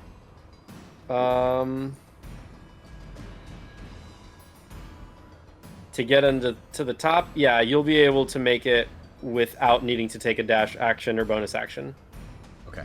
Do I have to do athletics to get up there? Or if I take Yes. the bonus dash, will it like reduce it? You'll need to use athletics. So here's what we'll do: either athletics or acrobatics to climb up the cliff wall. I'm gonna say athletics because there's not so much that you could do like acrobatics. This is an athletics thing. You don't have like footholds and handholds to like flip your way up. Dirty 20. Dirty 20 will only cost you half your movement to get up. So it's 10 feet. It'll cost you 20 feet to get up there. So yeah, you do need to use your dash. Okay. To your bonus to dash. Sure. Alright, then I'll position myself here. And while it is incapacitated, I want to chains the prisoner around one of the stones and try to pull it out. Okay, so you're aiming for one of the stones in particular. Are you aiming for a specific Yes. color? Red, Sure. blue, green, orange, purple. Go for purple. All right. And called shots are at disadvantage. Correct. All right, go for it. So we've already established there's no advantage on this guy. We have established that there is no advantage on this guy. Good to know for the future. Oh, you bitch! It was a natural 20! God damn it! Alright. That's 12. Chains go straight through, right in between the stones that are circling in the air, and your chains come back to you, itemless, stoneless. Okay. I tried! Did try. All right, Hazel. Let's see. I am going to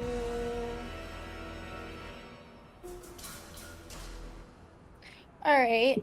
I will try to. I guess I'll move back a couple feet so I'm out. So, oh wait, hold on. How far does this go? 30 feet. Okay, I got plenty of room. I'll go back. Augie, you sink another quarter of your height.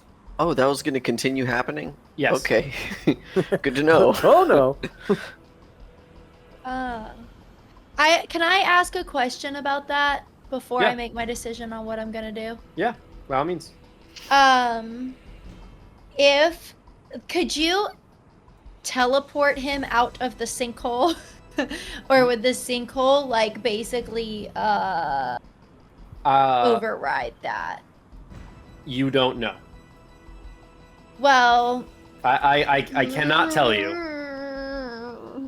That's a risk you're gonna have to take. You're gonna have to choose. Okay, wait. Then can I? The scrunchiest. All right, I'm gonna move back because I'm gonna change my mind and I'm gonna risk it if that's okay. Go for it. Yeah. So, because I don't know how much room I need. Okay, let's see. Hold on. I need. So, occupied space. 30 feet of you. Okay, I have another question. Yeah, go for it.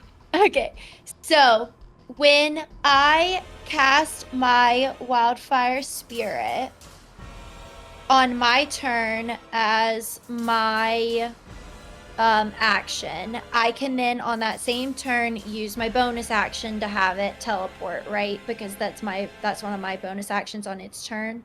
Correct. Can I have it move before it teleports, like on its turn? Like, can I have it Yes. appear somewhere, move, and then do its thing? Yes. Okay, I'm just wanted to make sure. I may have already asked you that before, but I wanted to double check. Okay, No, you're fine.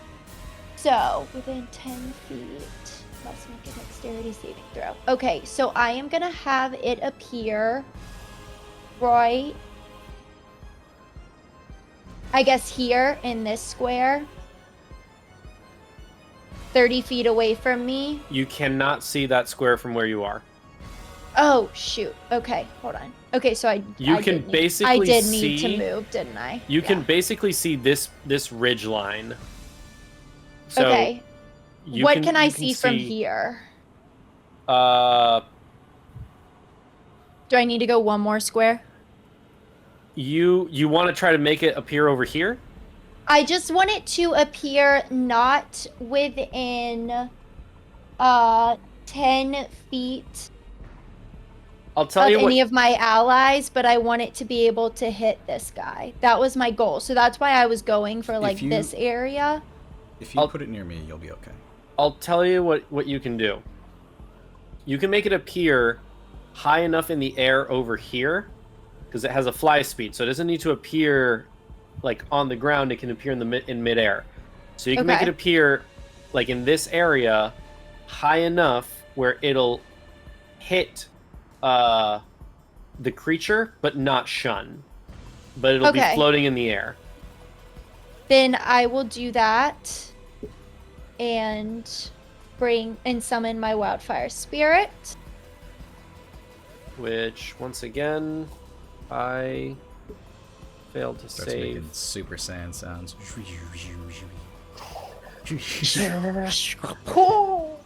We really need to like make you an actual fire token. So there is your token. So cute. There he is again. So each creature within 10 feet of the spirit, other than myself, not that I'm within 10 feet of it, but whatever, when it appears, must succeed on a dexterity saving throw against your spell save DC or take 2d6 fire damage. Yeah, it rolled a 9. Okay. Pillow Well. just bursts. It's into not. flames. It's not gonna appear there. It appears over here. Oh no! No, pillows up at that little ledge. No, Pillows you're good, okay. you're good. I'm just having fun. Okay. Oh. Yeah, it fails its dex save. Okay, so let me grab a 6. That is 6 plus I love you, TN. 4, so 10 10. points of damage. And then it'll use its movement. It goes 30 feet. And it will go over. I'll move it right. Because it flies, so it can just like. Actually, I'll leave it here to give the option. And then it It wants is to. teleporting. So the spirit in each willing creature, so Sabhir, if you want to go, you don't have to. Of your choice within 5 feet of it can teleport up to 15 feet of unoccupied space that you can see. Well, crap. I I definitely didn't don't move know far that I enough can for join that. its teleportation. This is new information to me.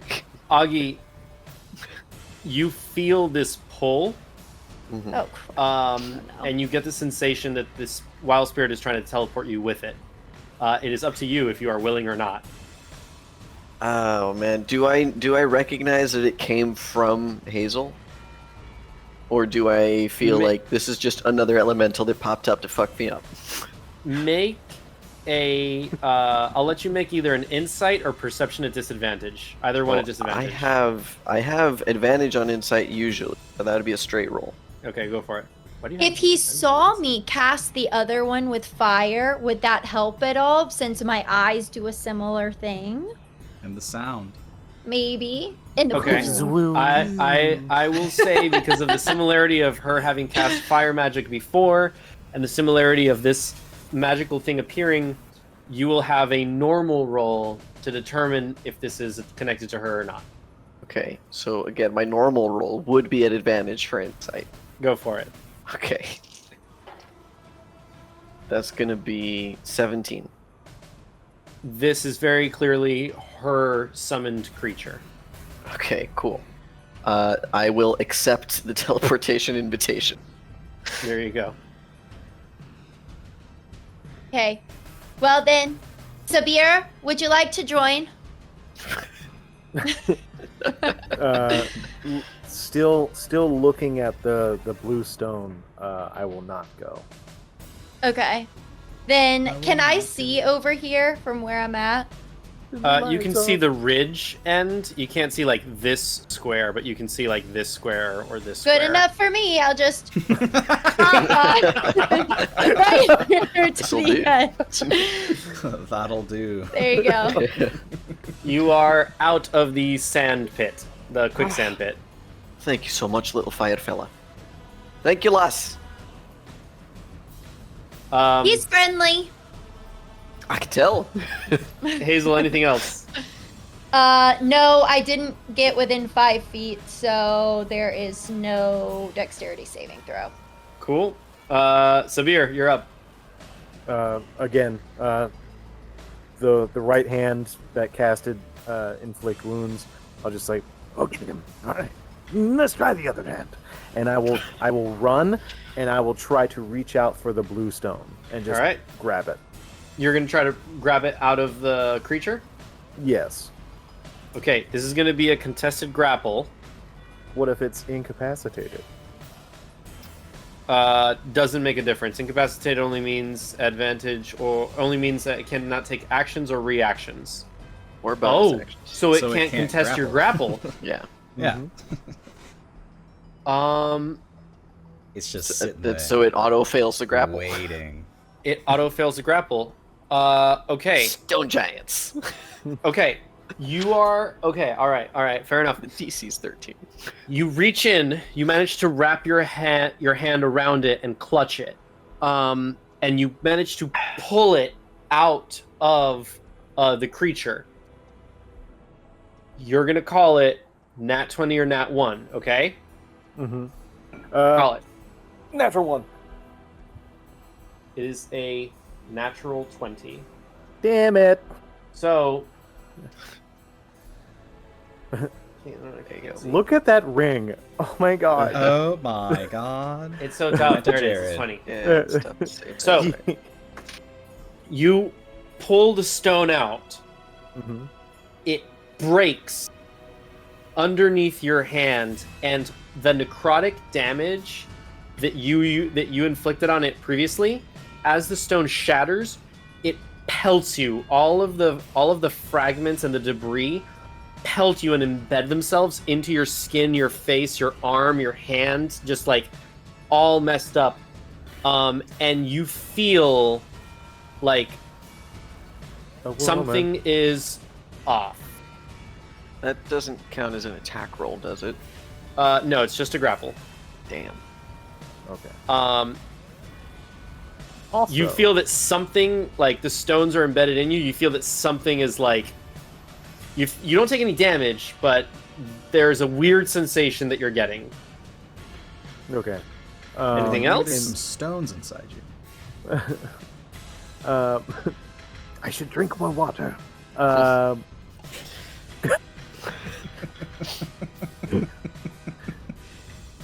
Question: When you like when your eye did the thing, and you said that you saw like a ghost of a stone giant, like pull it and grab it.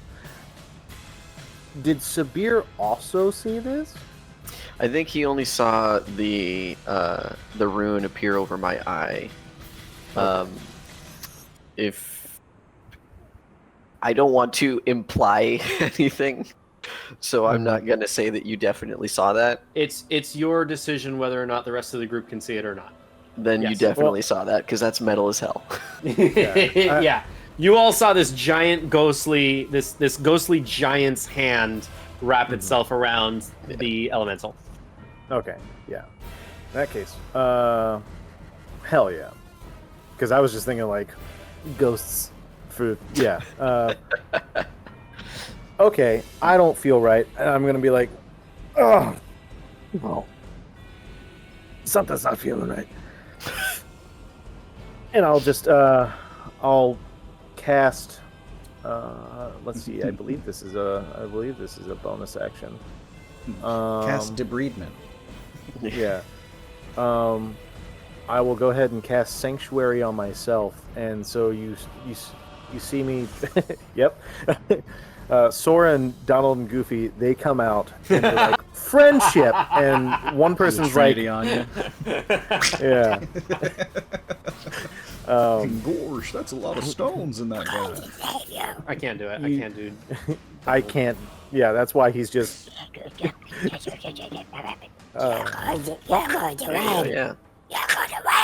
I can't. It's hard. It's bad.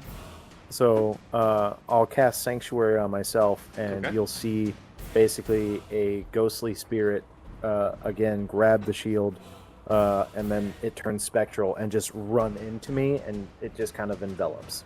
Okay. Dope. Well, hold on. Oh, Sanctuary is a bonus action, right? Yeah. Yep. Okay. You said it's incapacitated until the end of its turn. Does it make a roll? Peter? At the end of its turn, it makes a roll. It makes a So- roll, a wisdom yeah. saving throw. Correct. DC 13. While Okay. charmed this way, blah blah blah blah blah. The creature repeats the saving throw at the end of each of its turns, ending the effect on a success. DC 13 Wisdom save. It's a low DC. It rolled a 4. Hey, Oh. that's great. Now, it For can us. take movement, right? No. No. Well, actually, let me check that. real I quick. think it Hold can on. take movement. It just can't take actions or reactions. Yeah, no actions, no bonus actions or reactions. Concentration is broken. Can't speak, It said- I think and one of the first things disadvantage was on no initiative. It has the Wait. surprised condition. Yeah, no, it doesn't say Where'd it you say can't that? move for some reason. I think this That is a wasn't poorly named condition. Paralyzed wasn't the means you first can't thing? move. I think it can. It's just actions and reactions, and It's actions. just Well, I mean, Yeah. From what I'm seeing, it's just actions and reactions that can't do it. That's Okay. I Um, mean, on D&D Beyond, it says it includes bonus actions in the list of things it can't do. Yeah. Well, bonus actions are part of actions. Oh, okay then. Then Um, yes. It's going to take its movement Yeah. and cement down into the ground. Coward. And it's going to run attack away. of opportunity from Sabhir. He It, has it can Sanctuary take an going. attack of opportunity from Sabhir if Sabhir wants to. I will not because I'm currently concentrating on what's inside me. Gotcha. The It stone. Upsetting statement. digs The itself. stones are in me. It digs itself into the ground, disappearing from the field of combat.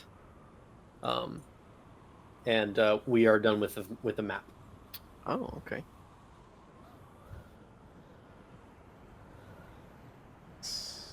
That being said, the storm continues to unfold, and the sandstorm gets more and more intense.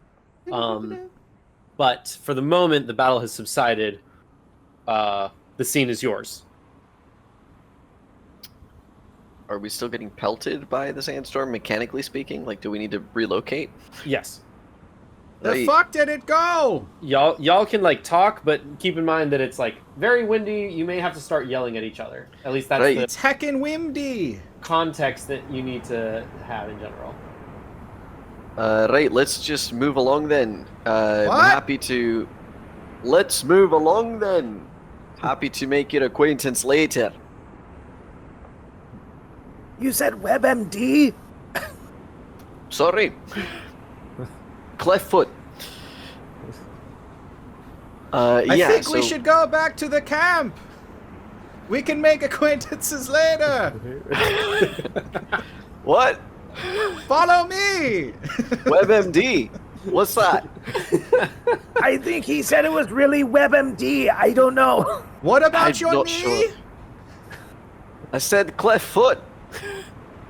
I don't feel so good. All right, let's get back to the camp.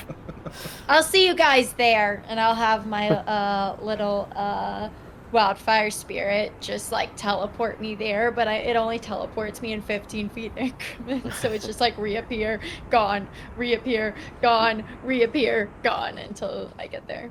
And since it can only do it once per turn, it's more like her catching up 15 feet after you guys have already walked it, and then she's 15 feet further away, and then she's 15 feet further away because you guys can move 30 feet.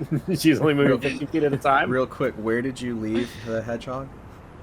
Oh my god! So, 15 feet back. I got You it. just see 15 me feet stop and just run. I run. You see, I run. You see Pillows like got his legs little legs sprawled out. The vest is whipping in the sand, and like the fez is flying off, but it's bitten down on like the dangly of the fez, and it's like holding it there as it's trying to like hold on to it. It's My just like sweet baby.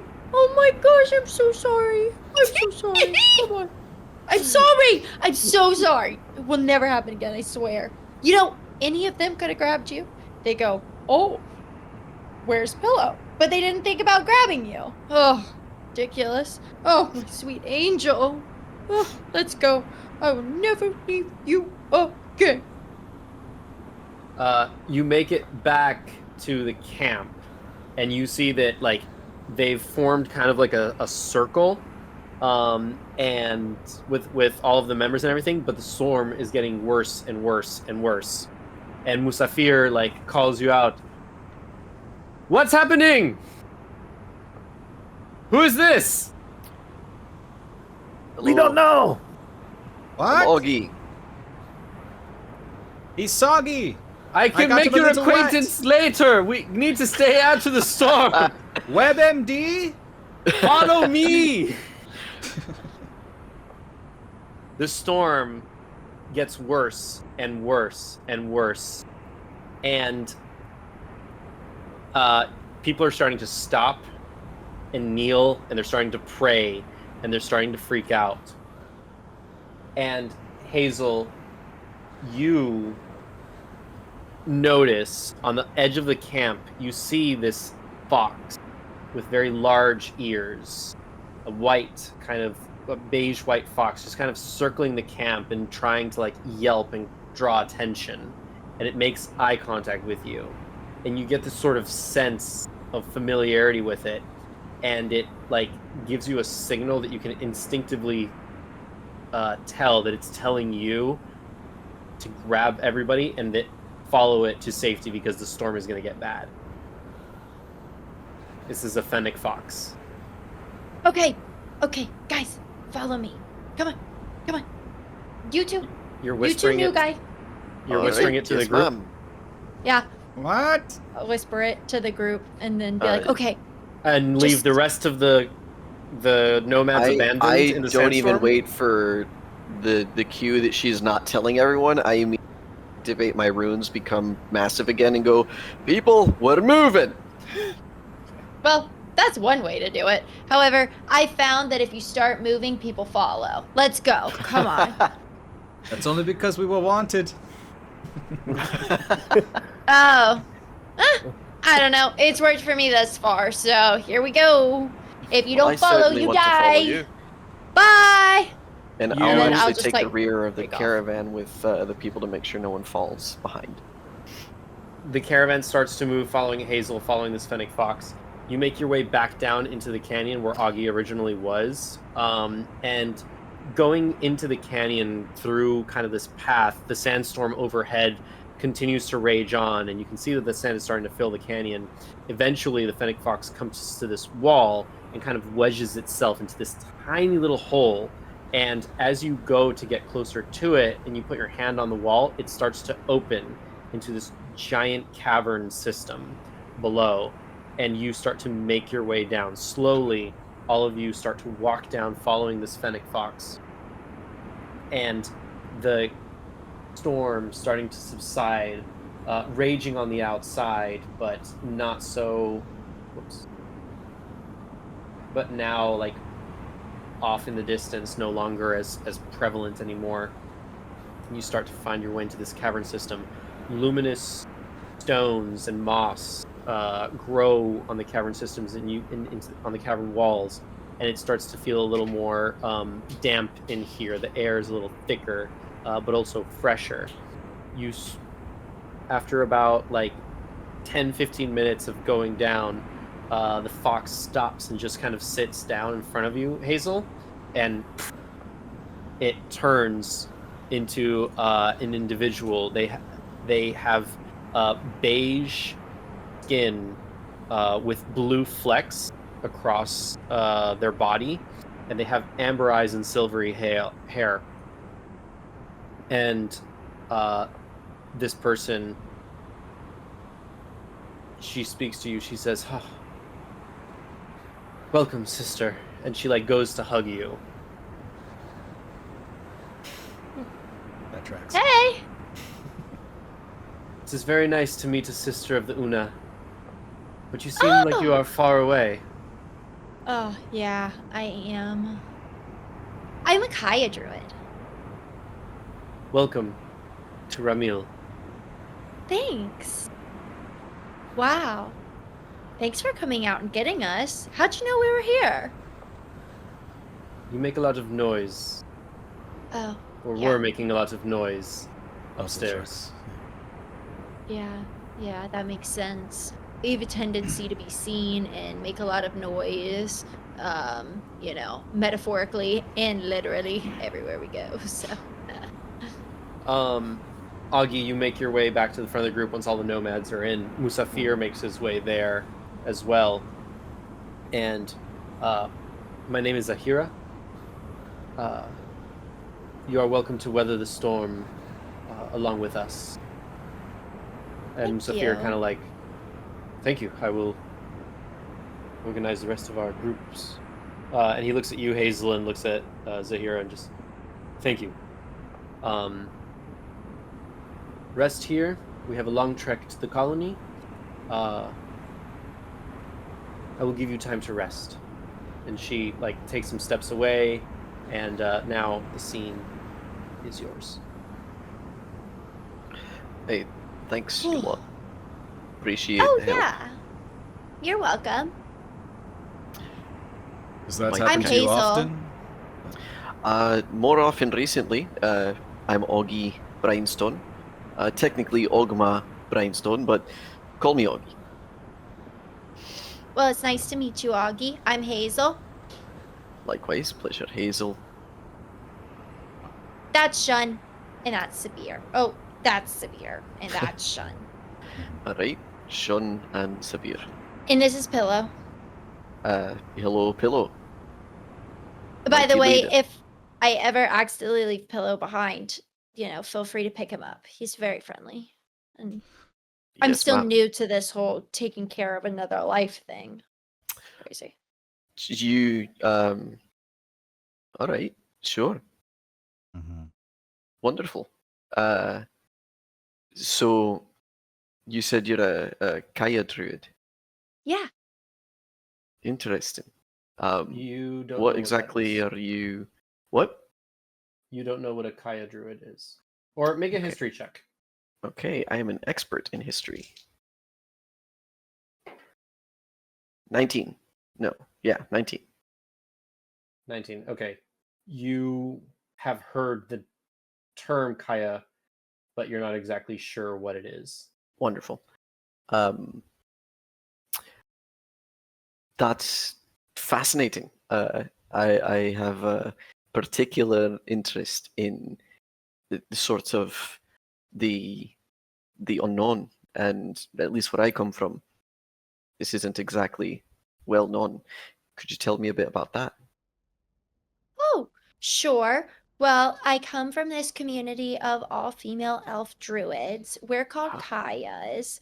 okay, Um, and basically, there's like a bunch of other different groups of female druids. They're not all elves, only mine specifically is all elves. And basically, we just live in a colony as women. And yeah, that's pretty much it.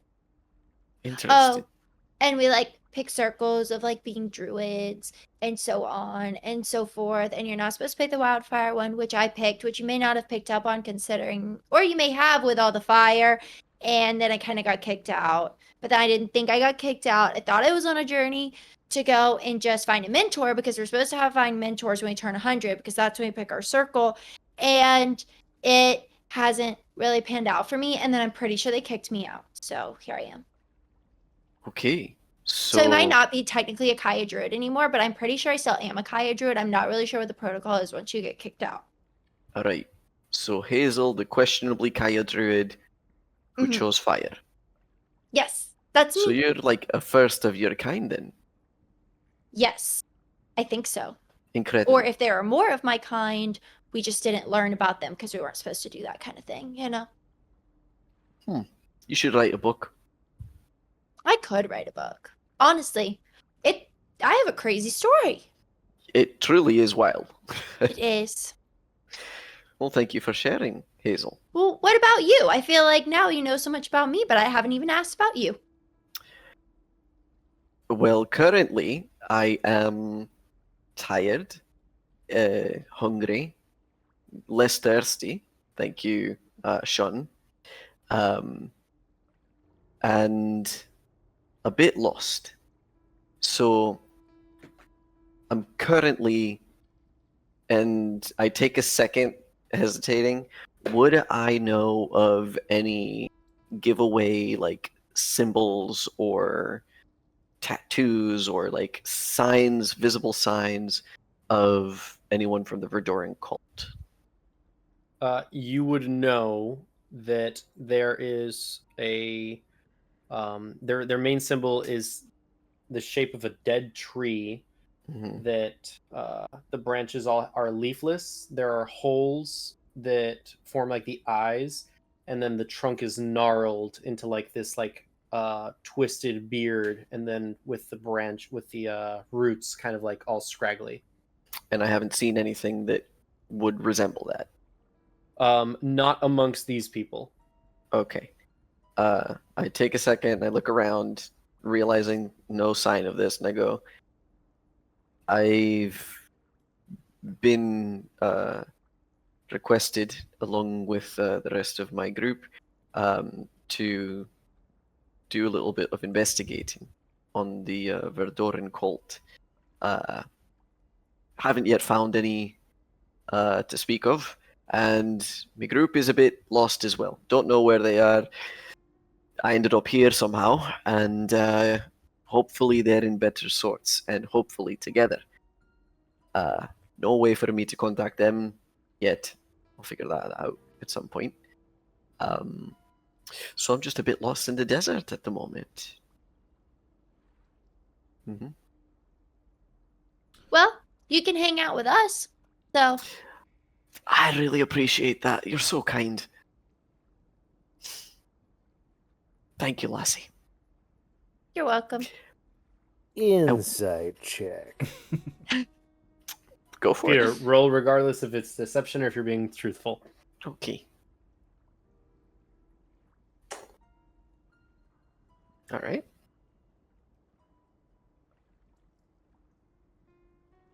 How's a 9 feel? A 9 feels like you ain't getting shit out of me. Can I do a Alright. history check on his tattoos? Sure. How long have you been out lost in the desert? A couple days. Nope.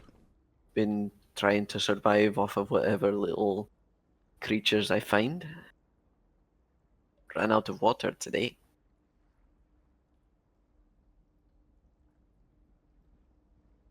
It's not Your- great. Your group, where do they hail from? Well, I'm not sure if you've heard of us or. Have you ever heard of the Archivists of the Depths? No. No. Okay. You guys can make Um, a roll if you want to. I'll roll a history check. A history check? Roll if Mhm. you want Or- to. 20. Yeah. I think it would be 22. history. 8. 20 what? 22. 22. 8. Shun, the Archivists of the Depths is something that you've never looked at directly, or like it's always kind of like as a footnote or peripherally mentioned. The closest thing that it would resonate to is an organization that is similar to the Epochs. So if you remember from your prequel, there is, I forgot what the acronym stands for, but it's basically Exploration and preservation of occult civilizations and historical sites. Boom! So the Archivist of the Depths is with a 23 23 22. 22. 22, same thing. It is a similar organization, not one that you would think is real, and it is, according to legend, from the sea dwellers. And the memories of the stories that your father was telling you about the civilizations that exist underwater start coming back to you.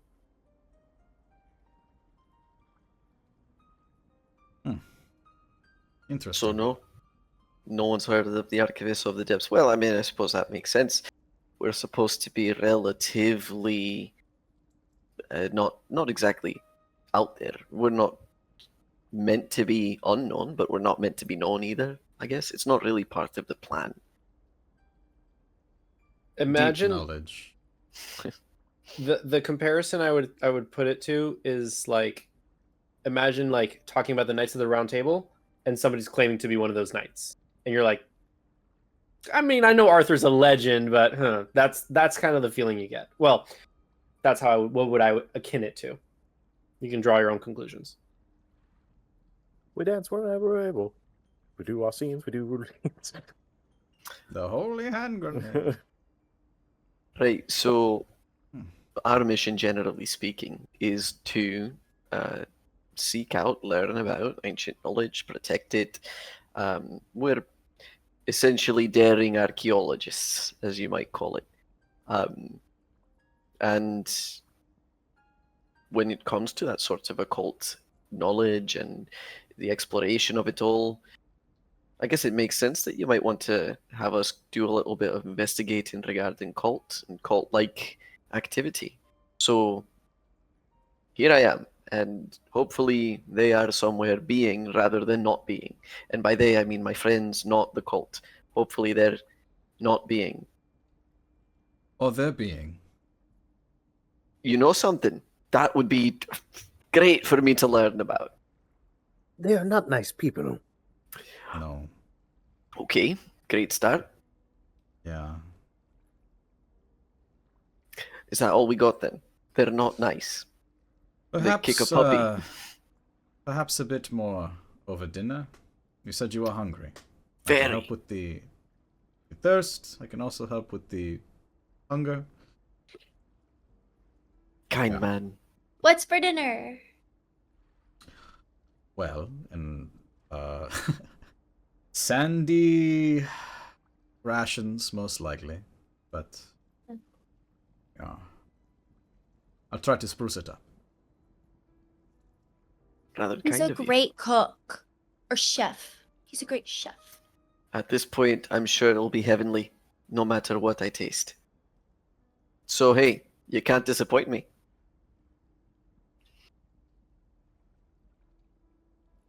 Hmm.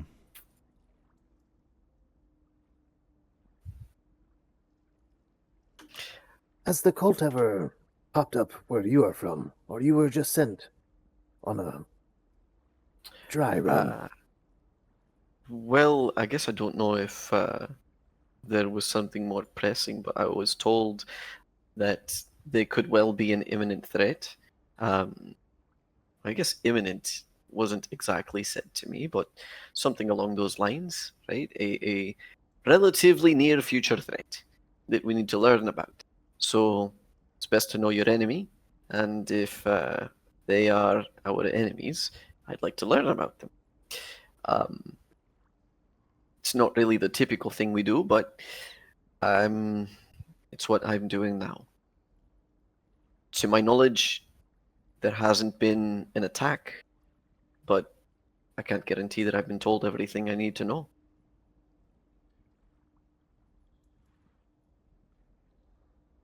Question though.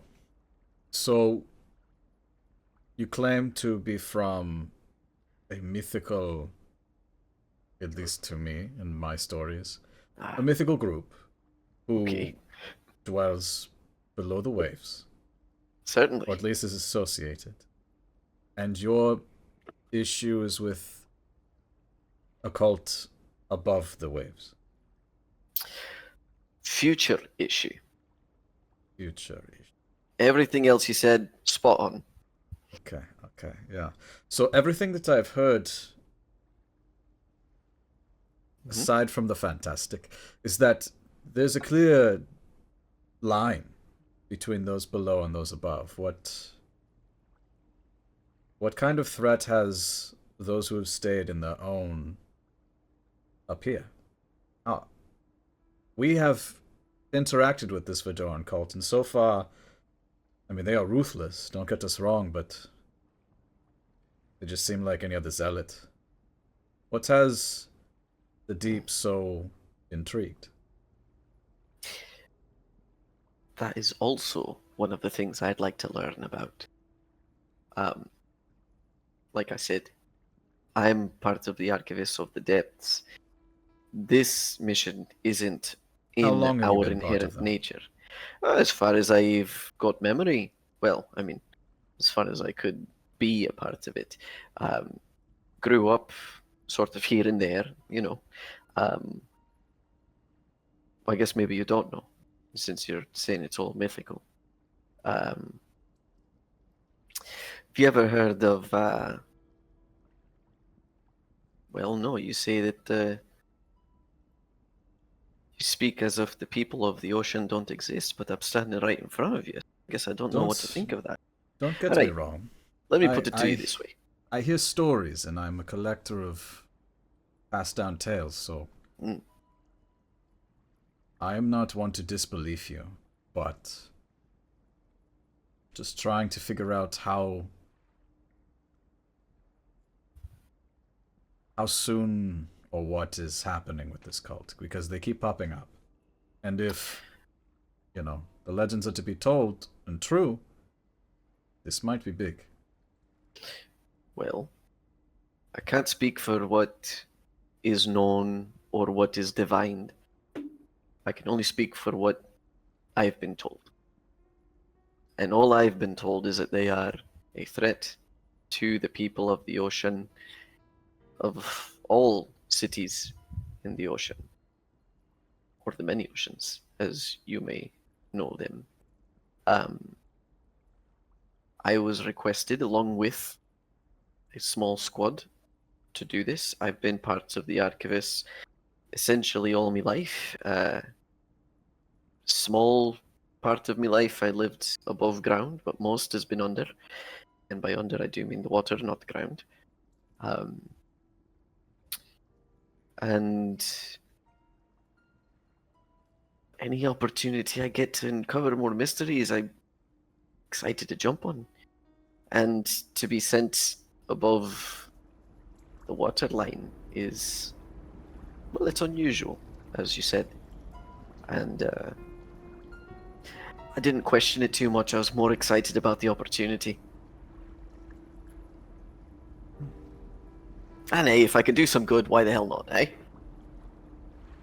Do you have gills like fish? We don't really ask about the gills, mate. My bad. You said ocean, and I'm trying to figure out how you breathe up here and breathe down there. Wait, Well, I'm only half, you know. maybe he's the fisherman. I can certainly catch fish. If that's what you're Okay. asking about. Maybe it was him all along. You guys have some sort of fisherman prophecy around. So apparently, I think we have to go in a challenge against a fisherman.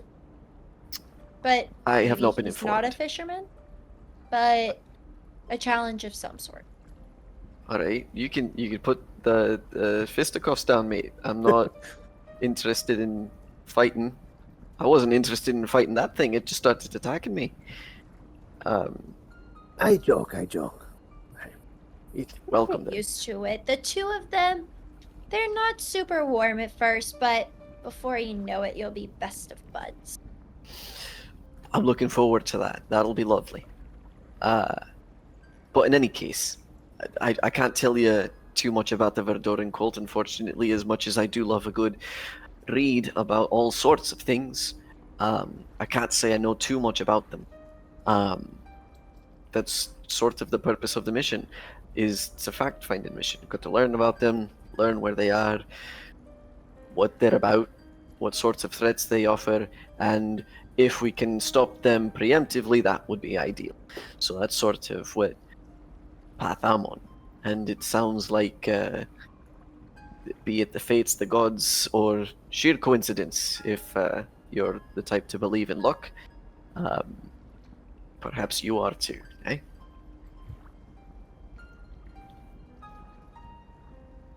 I will tell you everything that I know about the Vidorn on one condition.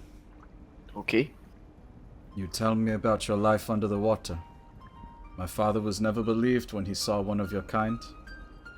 They ridiculed him, and I want to tell him the stories are true. Alright. If it's preferable to you, I'd love to meet him. And then he can walk around with me on his side, and I don't know, be living proof as well. But of course, I'll tell you. Save it over a meal.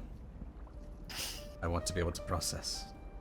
Of course. Sorry, I didn't realize that my, I guess, mere existence would be so, I don't know, shocking, traumatizing, stir up so much Unique. emotion. Yeah. If I can vindicate your father, I'm happy to help, mate. It'd be wonderful. Yeah. Oh, what a wonderful, eclectic group of lads. And you fight giant sand monsters too. Ah. 2 bad days, 1 great one. Hopefully more great to come, yeah? Yeah, we have a lot of good days. It's true. Well- So many good days. Mostly At good least on days. like one hand. Or like good parts of a day. Yeah. So Sure, you know, really stick to those wins when you can. yeah, that's all that really matters. It makes you really appreciative of the small things, you know? Is that sort of a joke because I grow in size? No. Oh, That you would were have only been slightly funny. taller than our last friend. Oh, okay. Yeah. Still skinnier though. Yeah, I get that a lot. Or I used to get that a lot.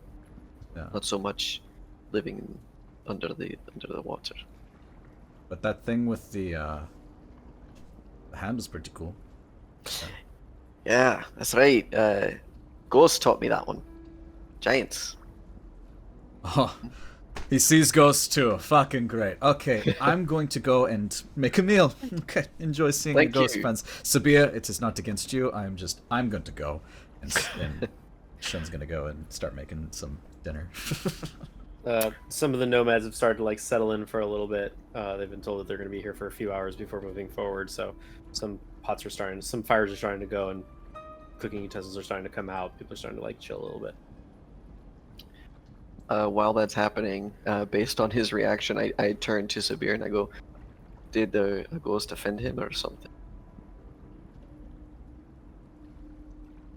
I can also see the life after.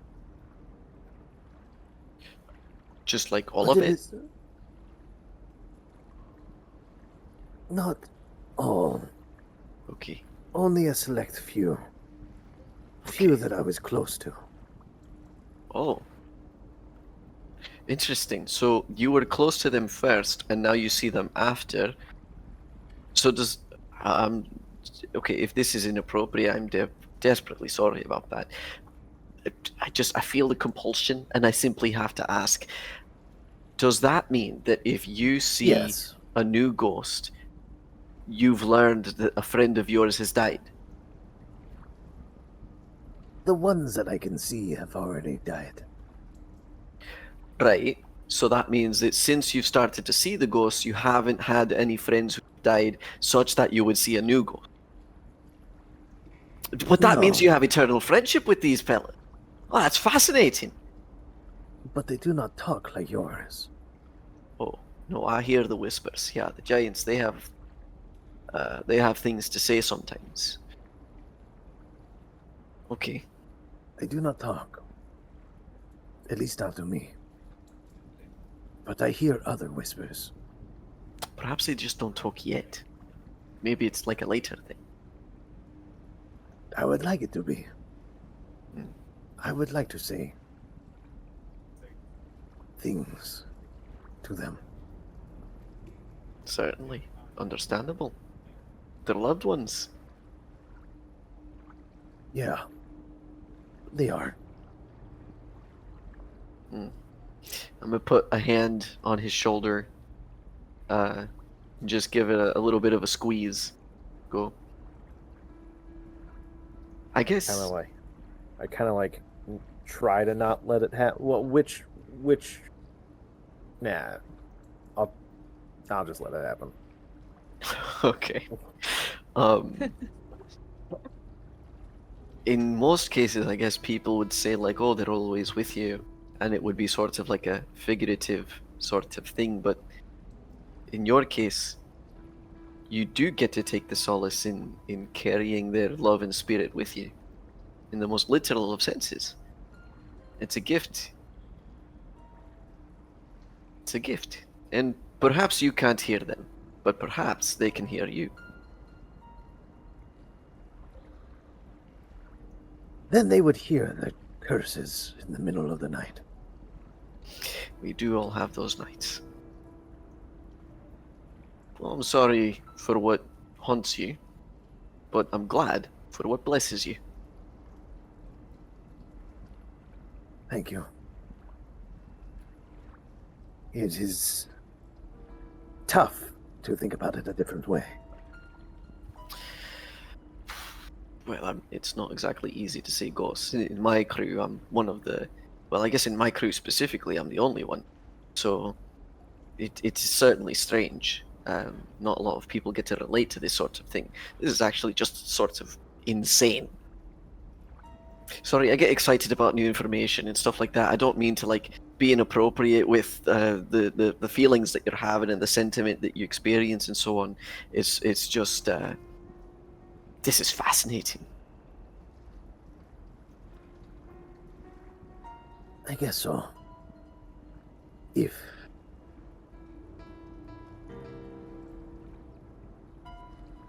if I can avenge them, it would be better.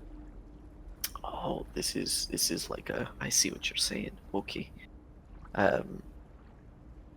Well, if there is anything I can do, as long as our paths remain together, to assist you in this mission, I would like to help bring peace to you and your lads. We don't have to kill any innocents, do you? Not that I am aware of. All right, let's hope that remains true then. If they withhold information, our group is kind of... You'll find out. Hey, Cryptic. sometimes you just gotta go after somebody. You just got to go after somebody. As in like a brawl? I do love a good brawl. Like good-natured? No. Is that what you mean? No. No. No. Okay. You seemed like the absolute sweetest at first. Should I be like deeply concerned, in fact? And I'm just gonna walk away, like towards the exit of the cave, and just like Yes. I am kind of notorious for getting myself into a little bit of trouble. Okay, well, consistent with your background. Yeah, but Mhm. I don't turn on the people I'm friends with, so I think we'll be good. You trusted my wildfire spirit, which my wildfire spirit is me, and I am my wildfire spirit. So That's great, yeah. I feel like we're good. Okay, well, I appreciate not being the target of your volatility, I guess. That's good way to Alright. put it, and you're very welcome for not being it. I truly don't know what to say here. I'm at a loss. The pleasant demeanor tied to chaotic danger is an unusual and concerning combination at large. And then being specifically told you don't need to worry about it is... This is a new experience for me. Oh, I bet I have another new experience for you. Are you ready? Sure. This is my finger necklace. Sorry, Isn't you're it what now? nice? It's a You- finger necklace. It's You- of the first finger of anybody I ever killed. Isn't that sweet?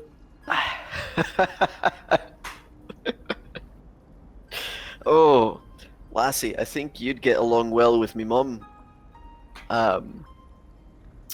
So you have a tradition of dismembering your first kill. Is this a druid thing?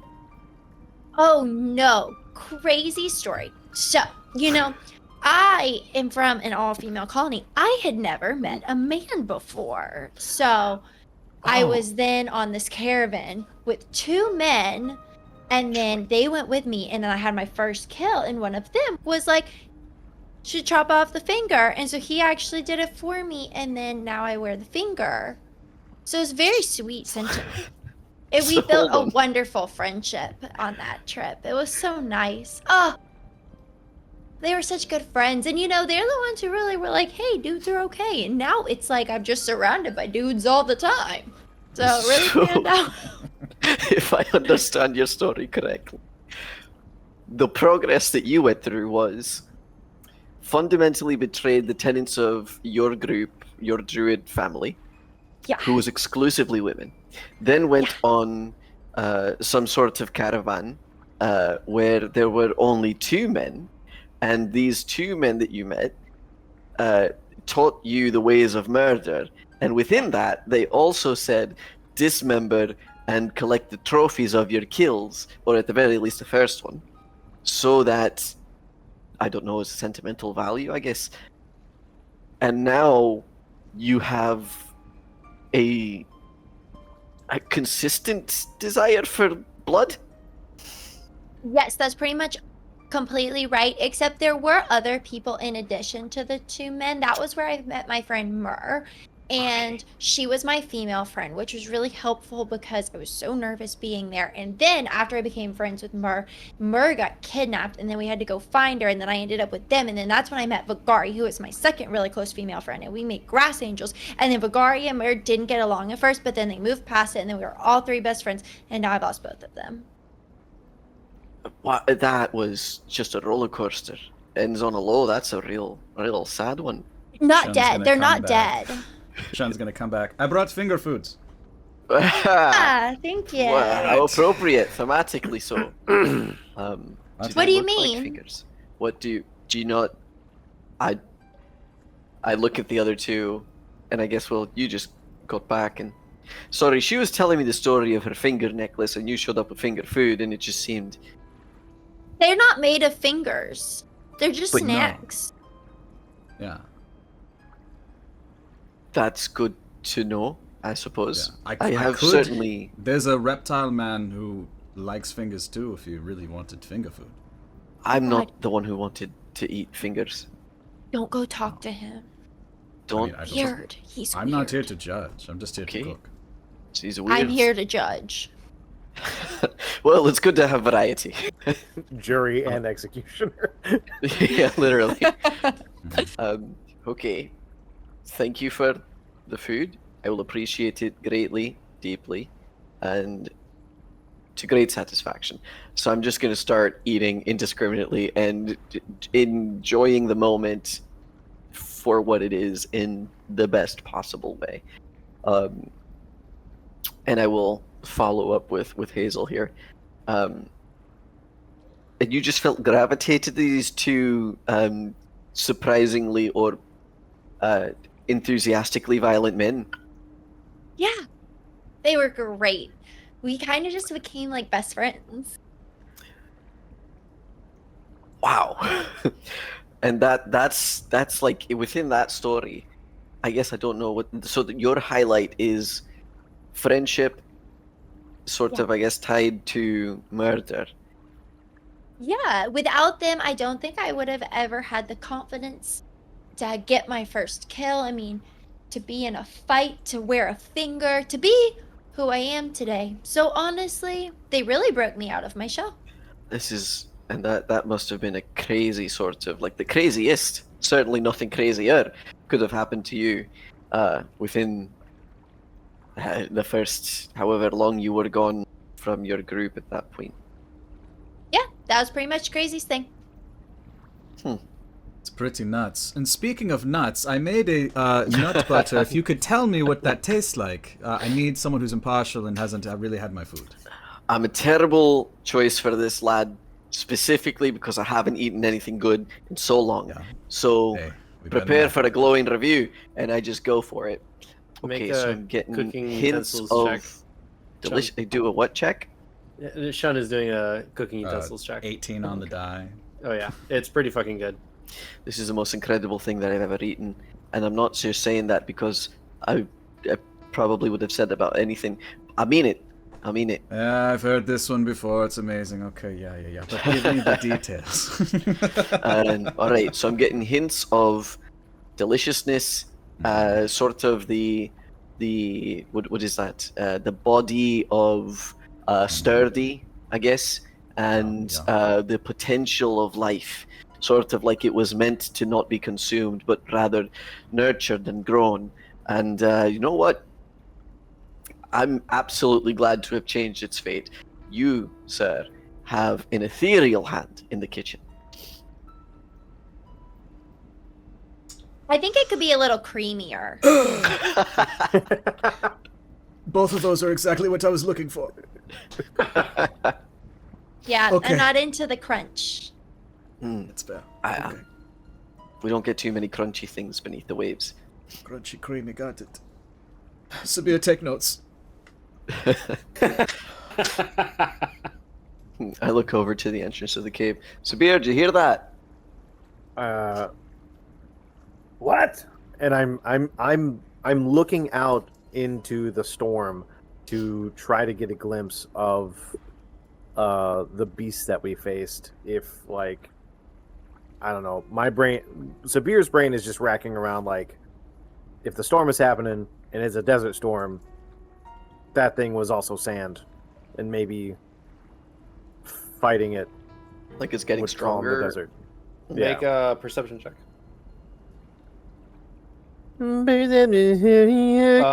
Disadvantage because it's a storm. It's hard to see through. 23. 18. You are pretty certain it's nowhere near where you are at the very least. Okay. I'll just set my javelin and my shield, and I'll just kind of take a seat and like, If it is a test, I'll be waiting. Fair enough. After a few hours, Does Sabir Okay. still have those crystals in him? yes, he does. Ooh, creepy. After Do we take a short rest? Is that something that happened? yes, you guys can take a short rest. You gain the benefits of a short rest, except Sabir, you do not regain any hit points. Oh, No. that sucks. I see where this is going. After a few hours, I'll save you. you can certainly try. Of Okay. kind of sitting, relaxing, and taking a breath, Hazel, you are approached once more by Zaira. I believe it would be best if we continue to move. The storm is getting worse, and well, it seems that the veil will be getting thin with the other planes. If you would like to inform everyone to start to head up, we'll be able to take Yeah. you down. Absolutely. You know much better than I do out here, so I will let them know. Thank you so much. And that is where we are going to end our session for tonight. Let's go, y'all. Woohoo! What's going on, Augie? Sup, Augie? Welcome, Augie. Hey, Welcome thanks, to the y'all. chaos. Are you It's- ready? It's a good time. It's a fun time. Ah! But did you have fun? Most certainly. Yeah, we only Did care you, about you Mom? having What? fun. So, for chat and for the community, this is Peter. This is my brother, playing Augie.